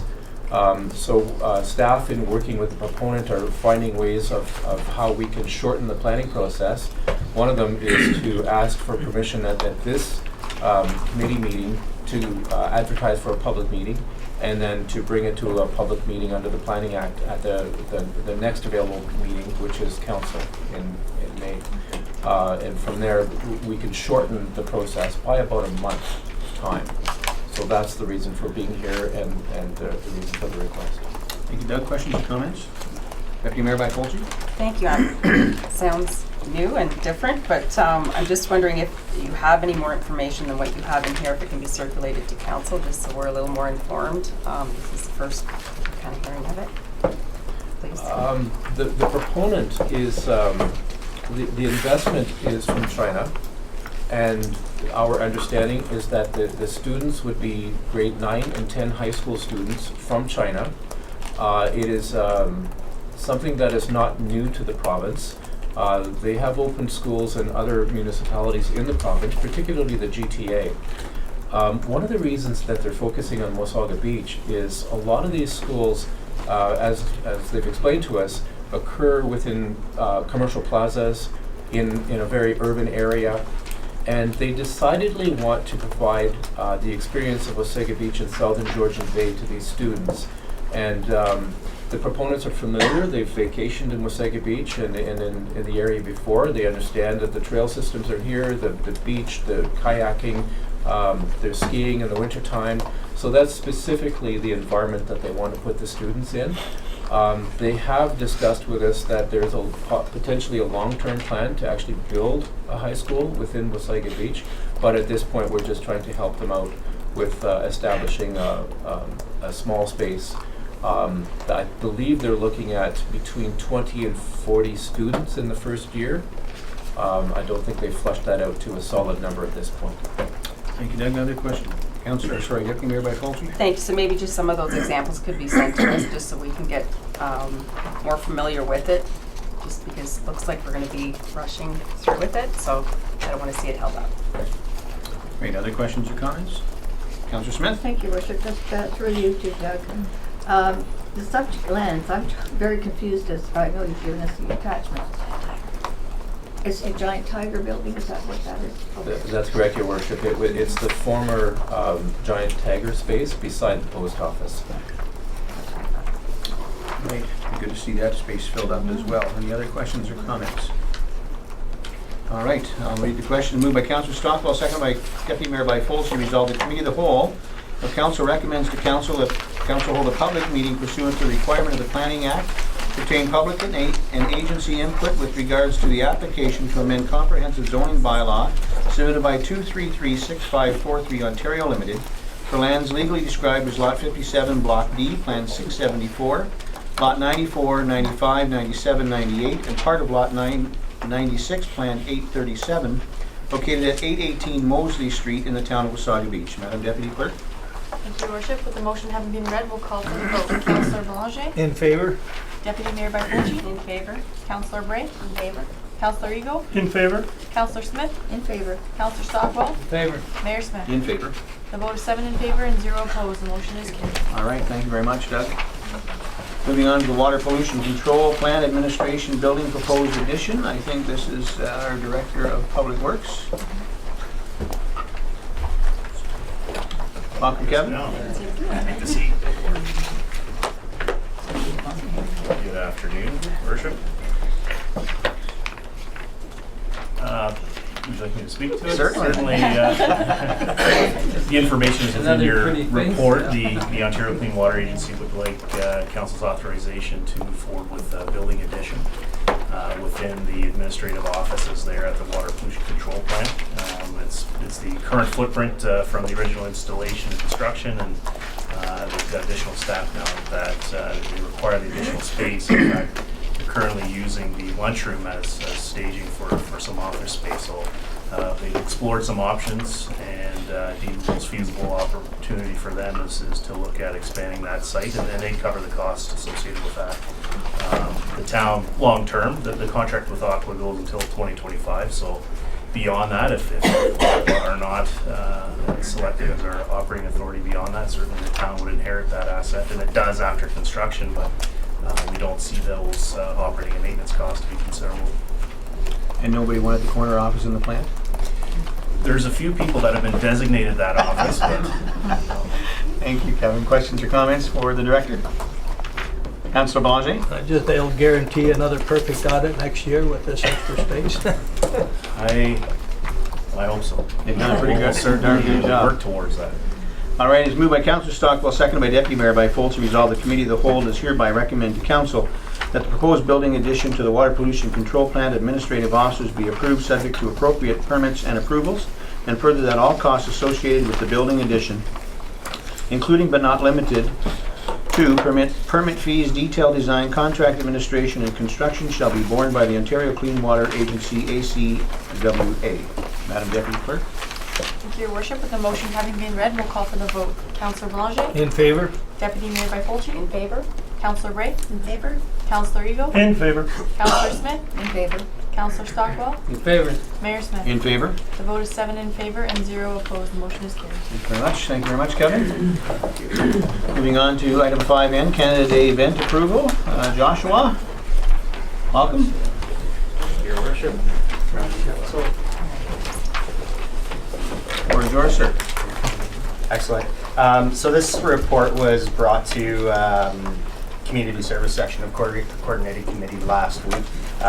There was a number of concerns expressed about the recommendations that were put forth. Those recommendations have been revisited, and this report has come out in result of that. As you can see, a number of the recommendations have been pulled out of the report and broken down into single motions, and some amendments were made to the report, specifically pertaining to the licensed VIP section and the ticketing process, and specifically the RFP process that will be undergoing if this report's approved.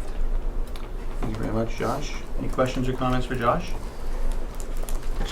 Deputy Mayor Mike Olson? Thank you. I'm glad to see that the changes that were made. I think there's lots of great things going to be going on that day. I would just ask that paragraph 3 and 4 be pulled out and voted on separately from the rest, please. Paragraph 3 and 4. Yes. Further, that Committee of the Whole recommends to Council that it approve including a licensed VIP section at the main entertainment stage to earn additional revenue to offset the costs associated with the event. And further, that a request for proposals for the operation of the licensed VIP section be issued to volunteer organization and private businesses. All right. Good with that, Madam Clerk? All right. Any other questions or comments? Councillor Stockwell? Yeah, Mr. Mayor, I requested at last week's meeting that it be put off to today's meeting so that I could get a chance to sit down with staff and have a further discussion. And I have some concerns. It's kind of a shopping list, so I'll name them out and then maybe we can talk about them one-on-one. I understand the reason for the proposed road closing. I'm wondering if we have to make that decision today. I think that I would like to think that the new tenant down there, the one that has the 5 blue buildings, who is a brand new tenant, and will be looking at his first big weekend, July 1st, and find that he'll be closed down because of the road closing. And to me, that's a concern. I would like to think that we could defer that for the time being and get a chance to sit down and talk to that tenant and try and explain to him, or see if staff can come up with a better approach to how to get around that problem. My second concern, comfortable for staff, deal, and it should come off properly, and it should come off where everybody in town can enjoy it and participate in it. And those are the things that I feel strongly about. And I'd like to hear from the CAO, now that he's heard my concerns, as to whether he can recommend some proposals that would not necessarily stop the process. I want the process to continue. But these are the things that I would want to have addressed. So I would agree with you that we don't want to stop this process. I mean, the May long weekend, Canada Day, I should say, is coming up very quickly. Yes, it is. And staff need to be able to move forward and secure and sign contracts, so on and so forth. So I'd be very concerned if we're trying to postpone this process any further. Having said that, before I have the CAO comment on your question, Councillor, Joshua, with respect to the closing of the road, any thoughts on that?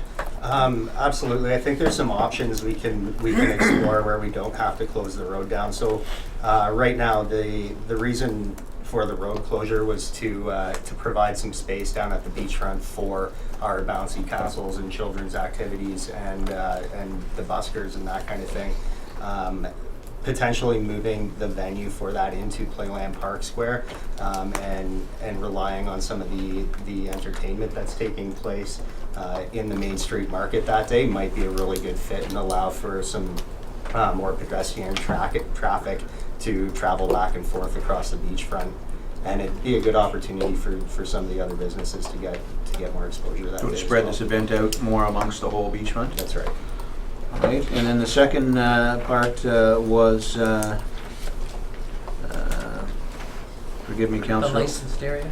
I'm sorry? The licensed area? The licensed area. Any thoughts on that? Sorry, Josh, I see there is a change here from being only service clubs to the private sector as well, and an RFP on that. So could just touch on that? That's correct, Your Worship.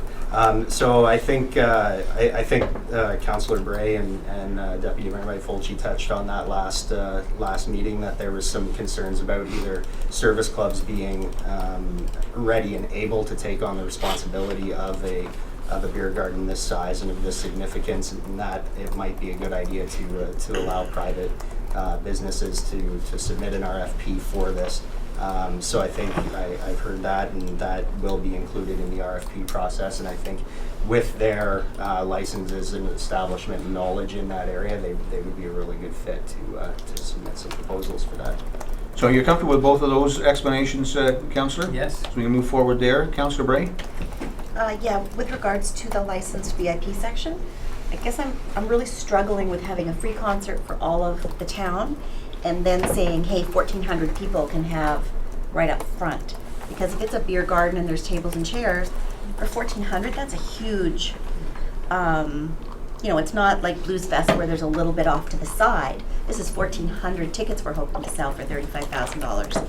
So that whole licensing part of the free concert, I'm really struggling with. I like the free concert. I think if it costs us a bit more money, like Councillor Stockwell said, it's a once in a lifetime opportunity. Let's spend the money, let's do it right. But I think we have bars all across the beachfront. We have that new blue building that I think is hoping to be licensed. I don't know that we need to bring the alcohol right down in front of the stage. I think we should maybe keep our concert family friendly, alcohol free, and then let those that sell beer sell beer. Joshua? Touch on that, please. So the licensed VIP section would allow for about 80 feet to 100 feet in front of the stage. That would still be provided free for families. So the licensed section would actually be set back, and the bar behind where the sound booth is. So there's some visual distractions there, and you wouldn't be able to really see beyond the sound booth. So I think putting the bar right behind there while people are getting served would be that'd be a good spot for it. And then the wings would go up, kind of the two sides of the licensed area would go up the side of the beach, but still providing a lot of space for families right in front of the stage if that's where they wish to be. Secondly, I think we're going to run into some fairly significant issues with a concert of this nature on the beach if we don't provide a legal place for people to consume alcohol. I think people will take advantage of that and be consuming alcohol on the beach regardless of the situation, but I think we'll be able to enforce that much better if we actually provide a legal space for them to do that. Councillor Stockwell? Sorry, supplemental, Councillor Bray? Just supplemental. My concern as the municipality is that we're now competing with our tenants. Our tenants have leased, bars and that ability to sell alcohol to people that are coming to Wasaga Beach. And if we set up an alternate or a competing business, then again, we're a supplier who's now competing with our tenants. And as a business person, I struggle with that.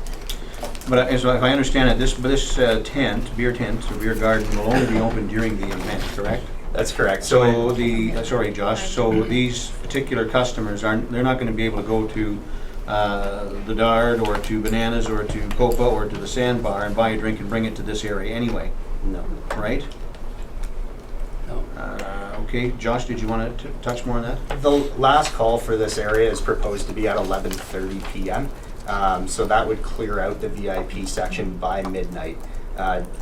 Generally, those bars, specifically Bananas, the Sandbar, those places, from what I've witnessed, they start to pick up around that time, maybe just a little bit before. So I think that would actually flush those 1,400 people out, ready to experience our downtown of Wasaga Beach, which is fantastic as well.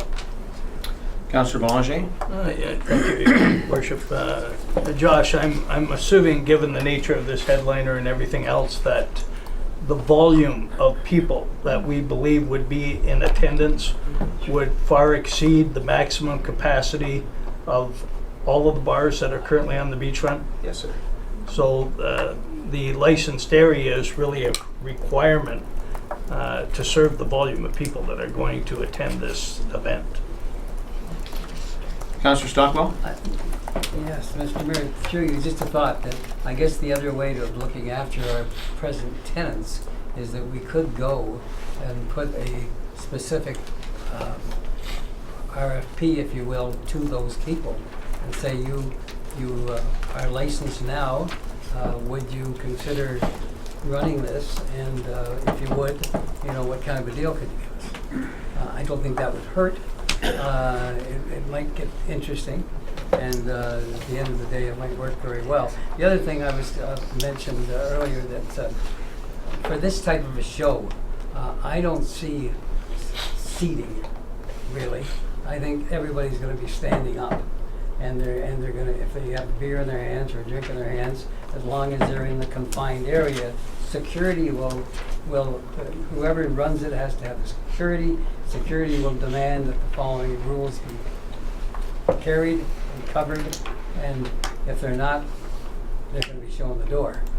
So that's the way it should work, and that's the way it would work.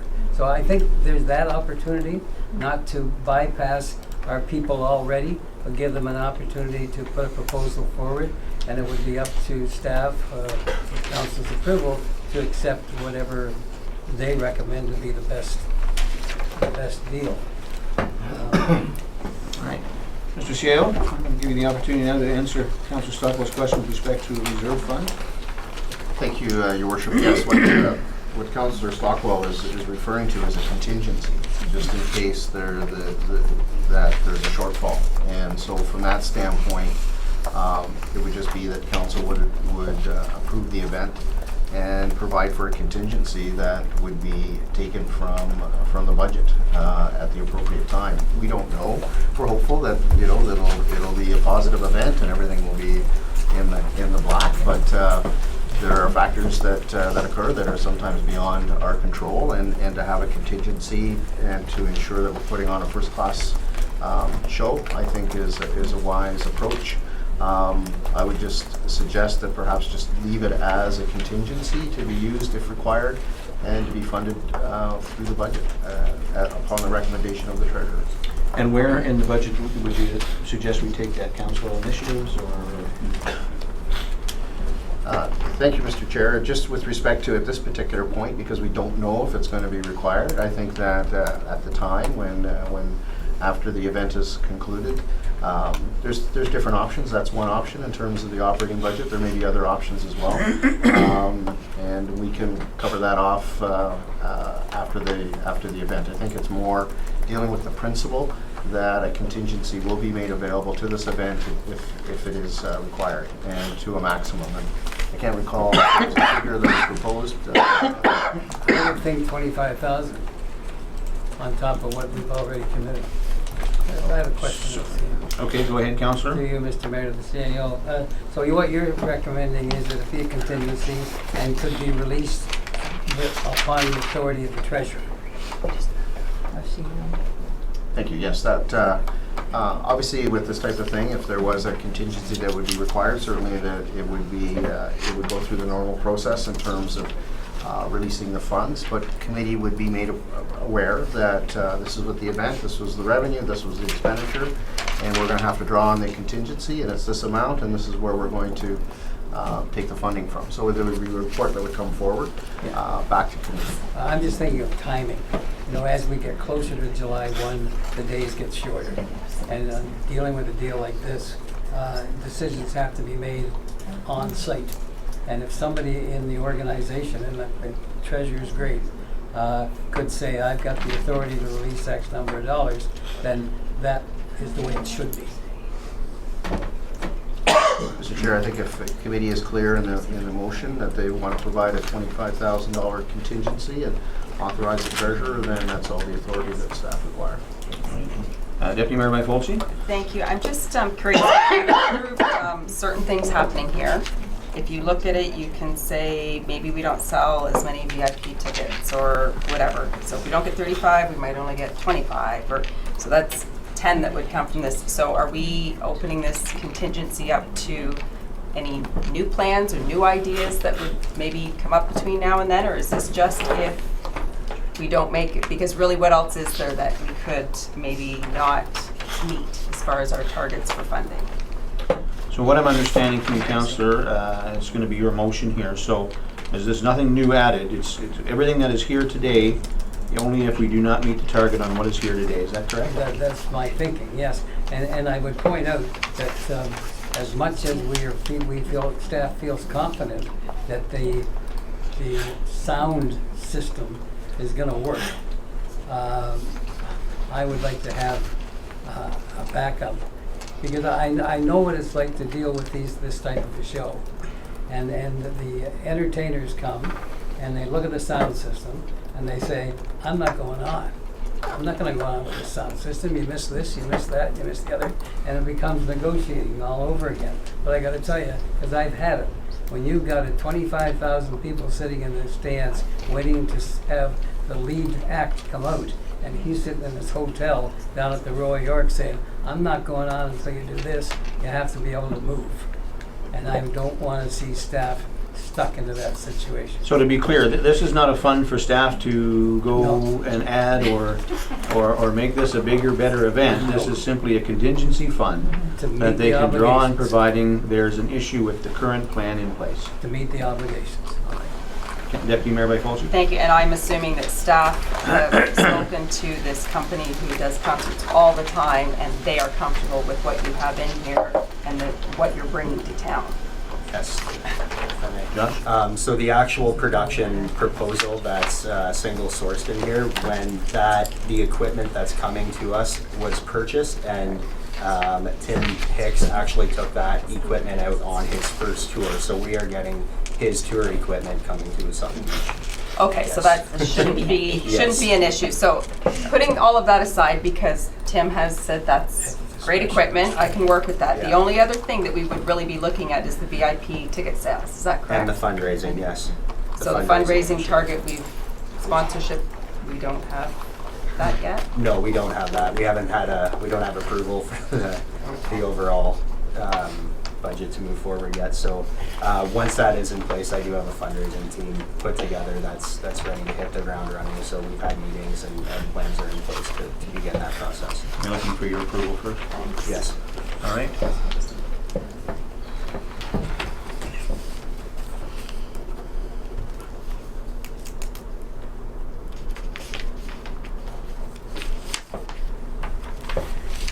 So now, having this motion come forward, providing this passes, Councillor, you're prepared to move forward? You're comfortable now? All your questions and concerns are answered? I'll be more comfortable on July the 2nd. All right. Me too, sir. Josh, too, yeah. The creative sunrise. Yes. That Most one's definitely.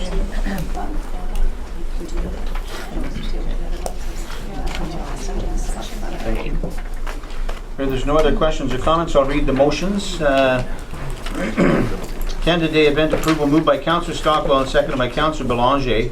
Resolved that Committee of the Whole recommend to Council that it approve the proposed plan for the Town of Wasaga Beach 150th Canada Day celebrations, and further that Committee of the Whole recommends to Council that it award the contract for the event production to CHS Productions on a sole source basis under the town's purchasing policy.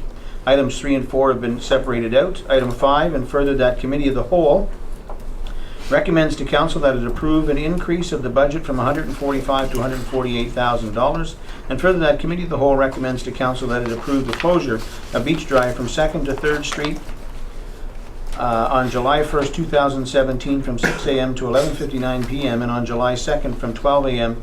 to 8 a.m. So I'm understanding, Josh, based on your comments, we're stroking that out, correct? If we can, please.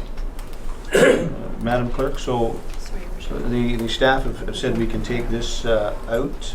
So with respect to closing the street. Closing the road. Can you just add a reply? Mr. CAO? Thank you, Mr. Chair. My recommendation would be, given that what the Recreation Coordinator has indicated, that particular component be separated out, and then a motion come forward to refer that back to staff so that it can come back with the plan. You happy with that? You'll do that? All right, so we'll separate that one out as well. And then finally, that Committee of the Whole recommends to Council that it approve an adjustment to the budget of $12,000 from the third-party event sponsorship budget of the Community Events Canada Day budget. Any further questions or comments on this before we move forward? Madam Deputy Clerk.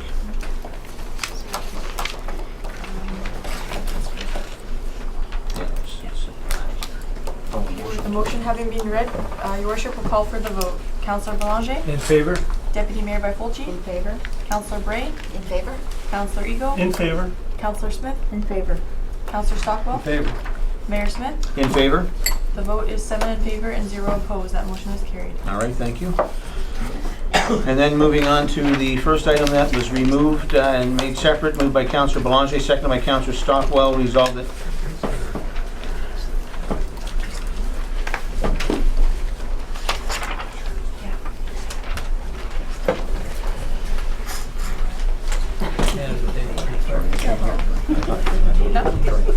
Thank you, Mr. CEO. Moved by Councillor Smith and seconded by Councillor Belanger. Further, that Committee of the Whole recommends to Council that it approve including a licensed VIP section at the main entertainment stage to earn additional revenue to offset the costs associated with this event.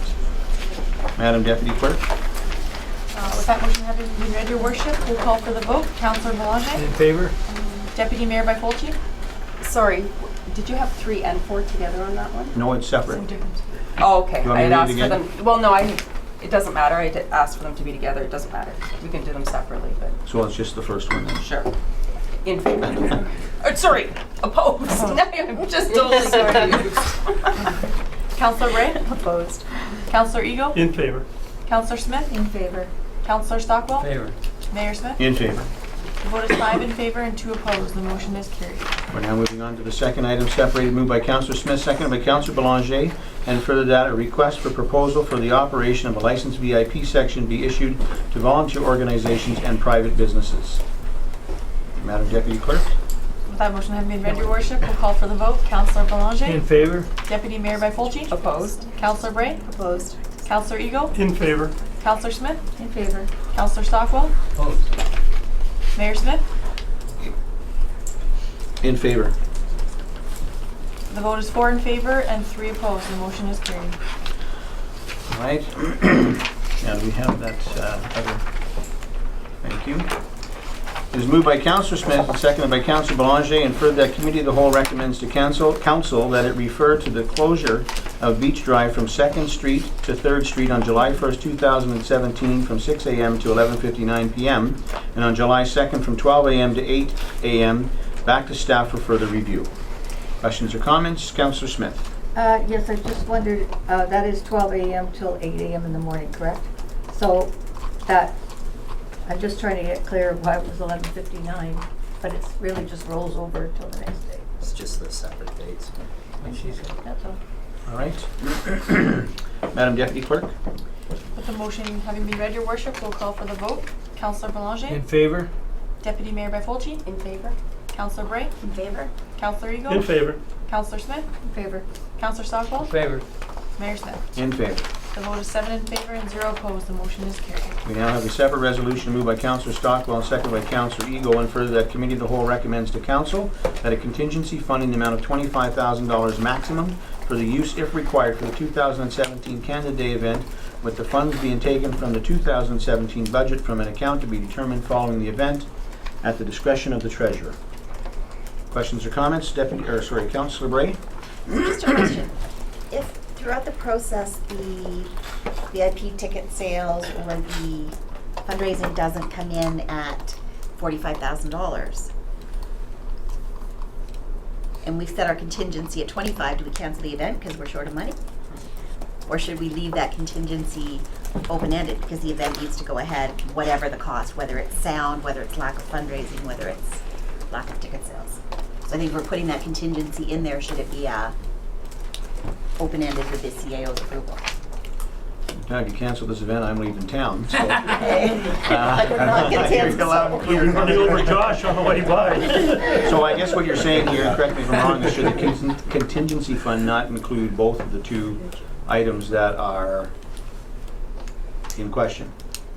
Yeah, because they'll have a greater impact probably than sound equipment at this point. But if, 3 weeks before you haven't sold enough tickets, we're not going to cancel the event.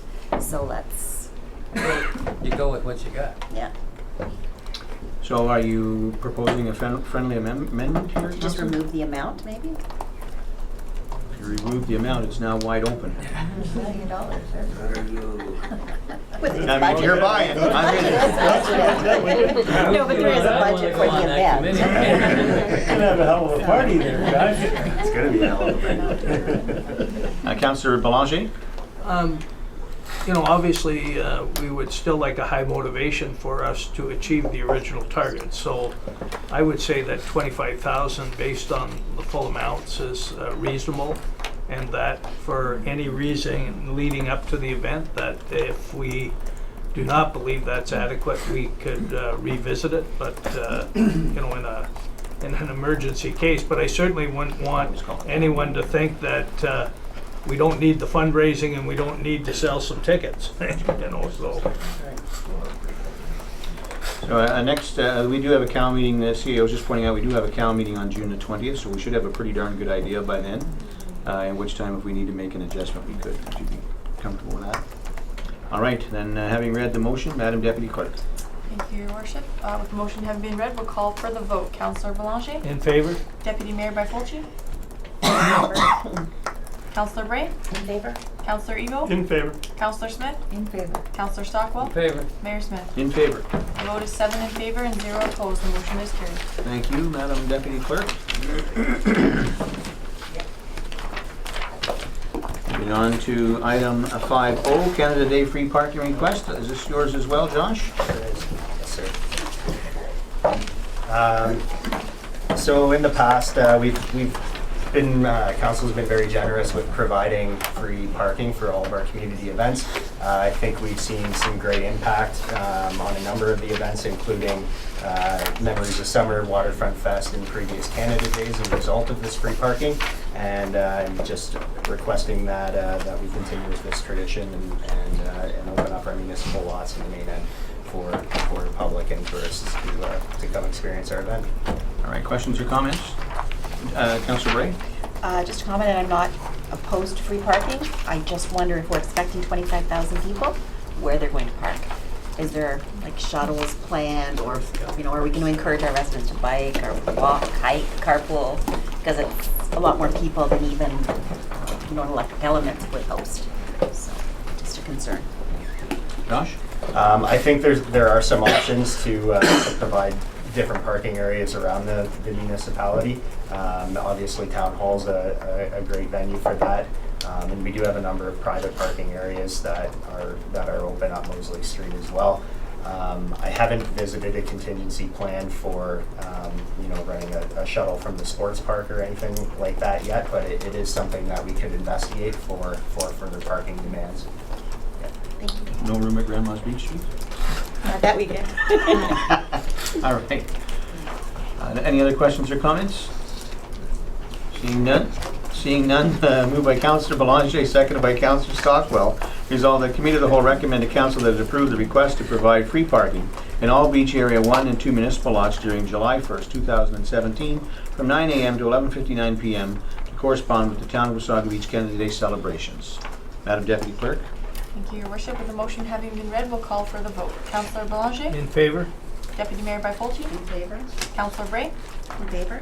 Councillor Ego? In favor. Councillor Smith? In favor. Councillor Stockwell? Favor. Mayor Smith? In favor? The vote is 7 in favor and 0 opposed. The motion is carried. Thank you, Madam Deputy Clerk. Moving on to item 5P, with respect to regarding the additional funding for the Collingwood General Main Hospital. I'll just speak briefly on this. The reason I brought this forth for some conversation is, as you know, the Collingwood General Main Hospital, they're looking to redevelop that, and they're going to be needing in the not too distant future, as we know time flies, to be raising funds for this redevelopment. The province pays for bricks and mortar but does not pay for equipment, which is a huge burden on the hospital board and the foundation. And the town of Wasaga Beach has every year for many, many years always provided additional funding to the hospital. The county does have a hospital alliance fund that all hospitals are required to approach the county for funding, any excess funding, and not to approach communities. Although I understand that, I think it's important that this community continue to support our hospital. The new hospital, I think, is going to be a great addition to our region. and we're going to be needing to raise funds. So I just wanted to put this into councillors' heads today so you can start thinking about that, and in the near future we can bring this back and have some further discussion beyond today as to what this council might want to consider giving over and above what the county might be providing. It doesn't have to be done in the next week or even the next few months, but it's something I think we need to talk about. It's something I think we need to consider and put a game plan in place, because if it's going to be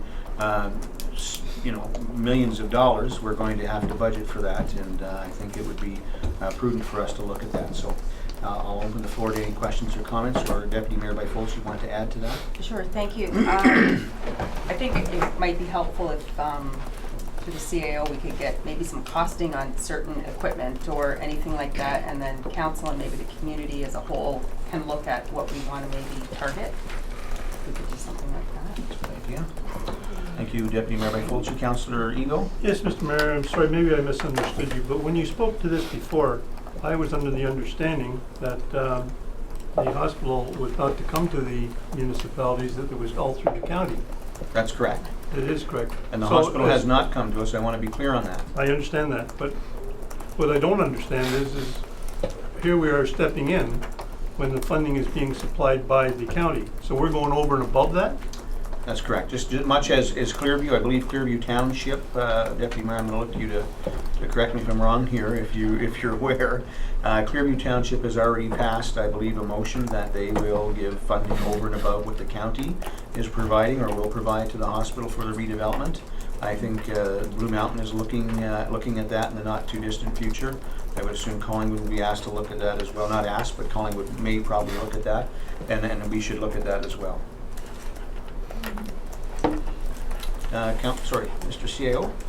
Thank you. Just further to your response, just for the councillor's benefit, under the agreement with the various hospitals in Simcoe County, the hospitals are not permitted under the agreement to approach the municipality. However, there's nothing to say the municipality cannot approach the hospital. And so in Clearview's case, they requested a deputation from the hospital and asked for them to come and make a presentation. And the hospital did make a presentation, and then after that presentation, the Township of Clearview did make a decision to provide funding. So it was at the Township's request, and as I understand what the Mayor is talking about, is something similar to that in terms of the town initiating something as opposed to the hospital initiating something. And it would be a good point to Deputy Mayor Byfolds' point to have the Hospital Foundation and the CAO at the hospital can come and make a presentation to us.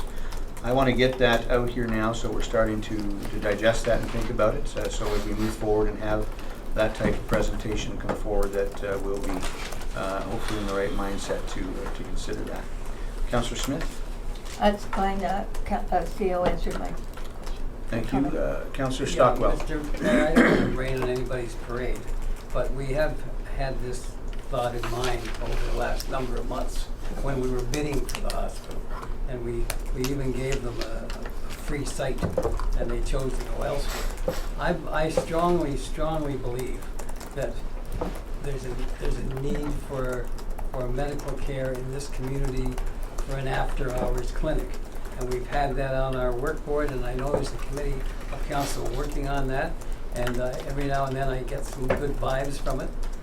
It would make my life easier in dealing with the hospital if one would be able to give us a report on the after-hours clinic, a positive report on the after-hours clinic, before I would be holding up my hand to give any more money to the hospital. Thank you. Councillor Eagle? Yes, to the councillor, and I think through the CAO, I think that we'll be in a position May the 1st to give a complete report on the walk-in clinic at that time. And I think the report will come forward in the 1st of May. All right. Any other questions or comments? Councillor Belanger? Yeah, I would just like to say that I believe our community would be overwhelmingly supportive of us supporting the hospital beyond the county. And I believe they would also be very supportive of us doing what's required to get a walk-in clinic. So I believe that this would be supported extremely well, both from a town perspective from budget, but also in fundraising. And maybe it's something we to your point, when you can have tangible equipment and you put it out there and they know the cost and we know that we can be the ones responsible for donating that, I think that's a great idea. Right, other questions or comments? Move on to the next item. Sorry, Mr. CAO? Thank you. Just before you move on to the next item, from a staff perspective, we need some direction with respect to how committee would like to proceed. If I understand you correctly, you were just raising this and you plan to speak to it at a later date, or how would you like town staff to respond to the discussion that just took place? Thank you, Mr. CEO. Yes, the purpose today was to raise this to have us to start to think about it. But now hearing what I'm hearing around the table, perhaps staff maybe sometime after this summer, we've got a lot on our plate between now and then, but maybe sometime September, October, could have the hospital, both the hospital CAO and Ms. Pritchard Kerr come to us on behalf of the foundation and give us some information. And we could then have some discussion there. So if I may, Mr. Chair, then perhaps from a staff perspective, we can leave this as unfinished business, and then at the appropriate time in the fall, we could come back and further discussion and direction to staff. That's fine. Thank you, Mr. CEO. And Mr. Mayor, just to add to that, what Councillor Eagle has said about a report coming in on the after-hours clinic in the area of May or June, that would fit well and satisfy my concerns. Thank you, Councillor. The next item is 5Q, and again, I'll speak to this, and this is quite simple and straightforward with respect to our leases. I think that as we move forward, and I mentioned this in the last coordinated committee meeting, that I think we need to have a real good look at our leases moving forward, and all leases moving forward, I believe, rents and expenses should be paid to the town in advance thereof the monthly payments as opposed to an arrears, so as that we don't end up in a situation that we're in currently, where we have people who have had the ability to run their business and then leave town and not necessarily pay all their debts. So again, I'd like to see some direction to the staff to look at those leases and perhaps work with our legal team to look at revamping those leases so as that the town is going to be covered moving forward as opposed to moving backwards or in arrears. So I'll open the floor for comments on that. Councillor Belanger? Just to add, and I think it's understood that also the timing of the renewals as well as paying in advance. All right. Anything else? Mr. CAO, any questions? Thank you. Perhaps a motion could be drafted to that effect and then dealt with by committee, and then we can move on from there. All right. Madam Clerk, or Deputy Clerk, will you prepare a motion? We'll table that. There's someone to... So if I move that motion, I'll have to vacate the chair, right? Is there anyone else willing to move that motion and someone to second it? I'll move it. Moved by Councillor Ego, seconded by Councillor Belanger.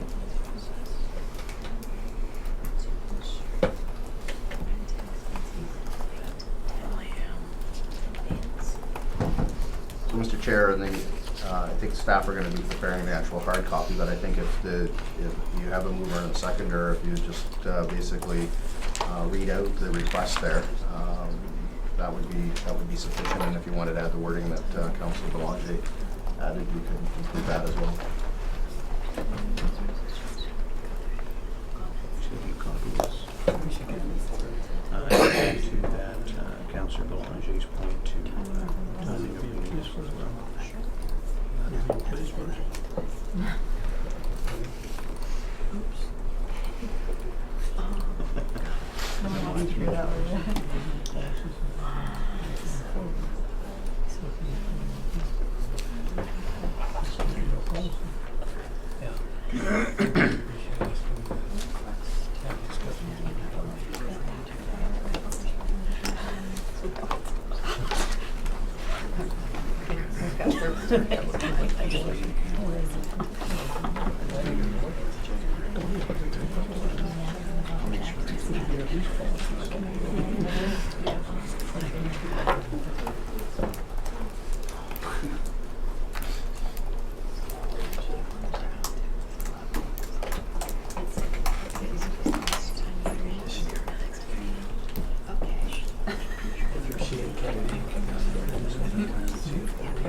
staff. She say this week for you, or is it next week for me?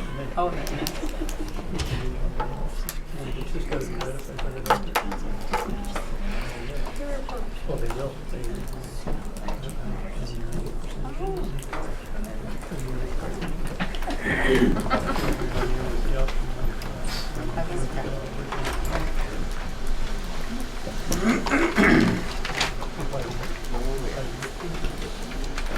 Councillor Eagle and Councillor Belanger.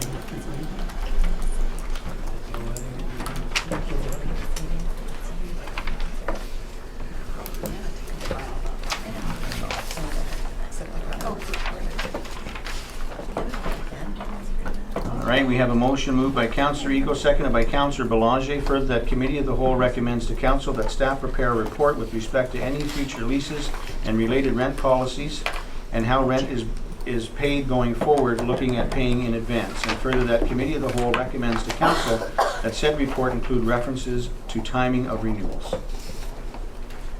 Questions or comments?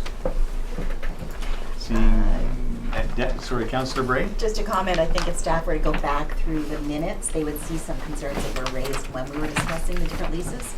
So it might be a good place to start. All right, Madam Deputy Clerk? Thank you, Your Worship. With the motion having been read, we'll call for the vote. Councillor Belanger? In favor? Deputy Mayor Byfolchi? In favor? Councillor Bray? In favor? Councillor Ego? In favor. Councillor Smith? In favor. Councillor Stockwell? Favor. Mayor Smith? In favor. The vote is 7 in favor and 0 opposed. The motion is carried. Thank you. Item 5R, Deputy Mayor Byfolchi, Council discussion regarding downtown master plan RFP process. Thank you, Mr. Mayor. Issues were raised with regard to the RFP process for the downtown master plan. As we know, it's a plan that involves several levels of government funding, and due to identifiable individuals and possible legal action in that situation, I would ask that it be placed on the next Committee of the Whole agenda under in camera, so council members and the CAO can have a discussion. All right. Any questions or comments? Councillor Smith? Do we vote on this? Do we get a chance to vote, or it's just going to happen? So I think that again, with respect to direction to staff, the Deputy Mayor Byfolchi is looking to take this item in camera to have discussion with respect to an identifiable individual. So I'm assuming that she will move a motion, someone will second that motion, and we'll... Just seems, Is that the correct policy? That's the correct policy, yes. just seems so long ago that I don't know why she's bringing it up now, but it's her privilege to do so. All right. So, Councillor Stockwell? I threw you, Mr. Mayor, to the mover of the motion. So, there's a reason behind this, obviously, or you wouldn't take the time to put it forward. I think some serious concerns were raised. This council has not had that discussion, and I think we need to have it. So, Councillor Belanger? I think this issue has been raised on a number of occasions, but there has been, to my knowledge, absolutely nothing to back up the concern. And I'm just concerned that this is constantly being brought up to create a perception that, to my understanding, doesn't exist. But I'm... Deputy Mayor Byfolchi? It was in the newspaper, and I brought it up once to get it on this agenda. So Because it's in the I don't think I'm continuously bringing it up. I think it was something serious that was raised that this council should have discussed and didn't at the time. So, are there any questions or are there comments before I make mine here? It was brought to Deputy Mayor Byfolchi. I just received an email this afternoon from Andrew McNeil, our Director of Economic Development and Tourism. I'm going to read that email to you, to this committee. Dear Brian, I've received legal advice on the matter. If the Deputy Mayor proceeds to make a request this afternoon that the Downtown Master Plan RFP process go in camera, I request that she disclose the purpose for going in camera prior to any vote by committee. If the purpose is to discuss an identifiable individual, then I request that the identifiable individual be publicly disclosed at committee this afternoon.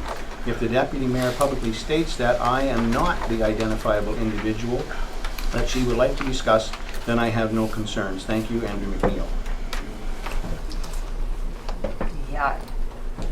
I mean, that's just setting me up. I would think that I would need to have a legal opinion myself. That is, I mean, if I was to identify the individual, I'm breaking the rule, so we all know that wouldn't be appropriate. I've also indicated possible legal action. There was a situation, this council should be discussing it, so we are aware.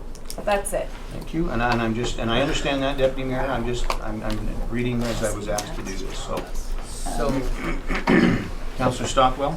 yeah, that's concerning, Mr. Mayor, that we get a member of staff sending that kind of, you know, obviously, there's something here that's, I don't know what it's about. Maybe we should just defer the whole thing and give the opportunity to the deputy mayor to get a legal opinion. Well, I think Before we deal what the with it. deputy mayor's asked for here is to take this in camera at a future meeting, which will be on the agenda in order to do that, and it will be dealt with at that time. And you have a staff, and you have a staffer that has just made a request as well. I don't think we can accommodate both. That's correct. So So, if we deferred the matter until the deputy mayor gets a legal opinion, then maybe we can take it from there. Deputy Mayor Byfolchi? I believe any one of us has a right to ask to move in camera to discuss a legal issue, identifiable individual, whatever it may be. I would just ask that you read it. If it doesn't pass, it doesn't pass. Thank you. Councillor Belanger? Yeah, I guess I'm struggling a little bit in the fact that if out there is some kind of proof that legal action should be taken, would it not be taken regardless of our in-camera meeting? So my point is what bearing does our in-camera discussion on whether or not legal action would be undertaken? Deputy Mayor Byfolchi? I would ask that we just call a vote. Vote on it. If you don't want to support it, don't support it. Call the question, so a show of hands to call the question. All right. Moved by Councillor Belanger, seconded by moved by Deputy Mayor Byfolchi, seconded by Councillor Bray. Resolved that Committee of the Whole recommends to Council that a closed session meeting be held at the May 2017 Committee of the Whole meeting to discuss the Downtown Master Plan RFP process. Madam Deputy Clerk? Sorry, can you, the May 2017, when is our next committee of the whole? Is that how? I'm voting yes. 16th of May. Okay, sorry. That's good, Deputy Mayor? Okay. Mr. Mayor, before you call the vote, I'd like to make a comment. Well, the question's been raised to call the vote. You're right. We voted to You're call right. the vote, so You're I have to right. call the You're vote, right. Councillor. You're right. Madam Deputy Clerk? Thank you, Your Worship. With the motion having been read, we'll call the vote. Councillor Belanger. Opposed? Deputy Mayor Byfolchi. In favor? Councillor Bray. In favor? Councillor Eagle. Opposed. Councillor Smith. Opposed? Councillor Stockwell. Opposed. Mayor Smith. Opposed. The vote is 2 in favor and 5 opposed. The motion is defeated. All right. Moving on to future items, item number 6, and new items we have none. And we'll now be moving into closed session, but before we do that, we'll take a 10-minute break and come back and move into closed session. So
No. All right.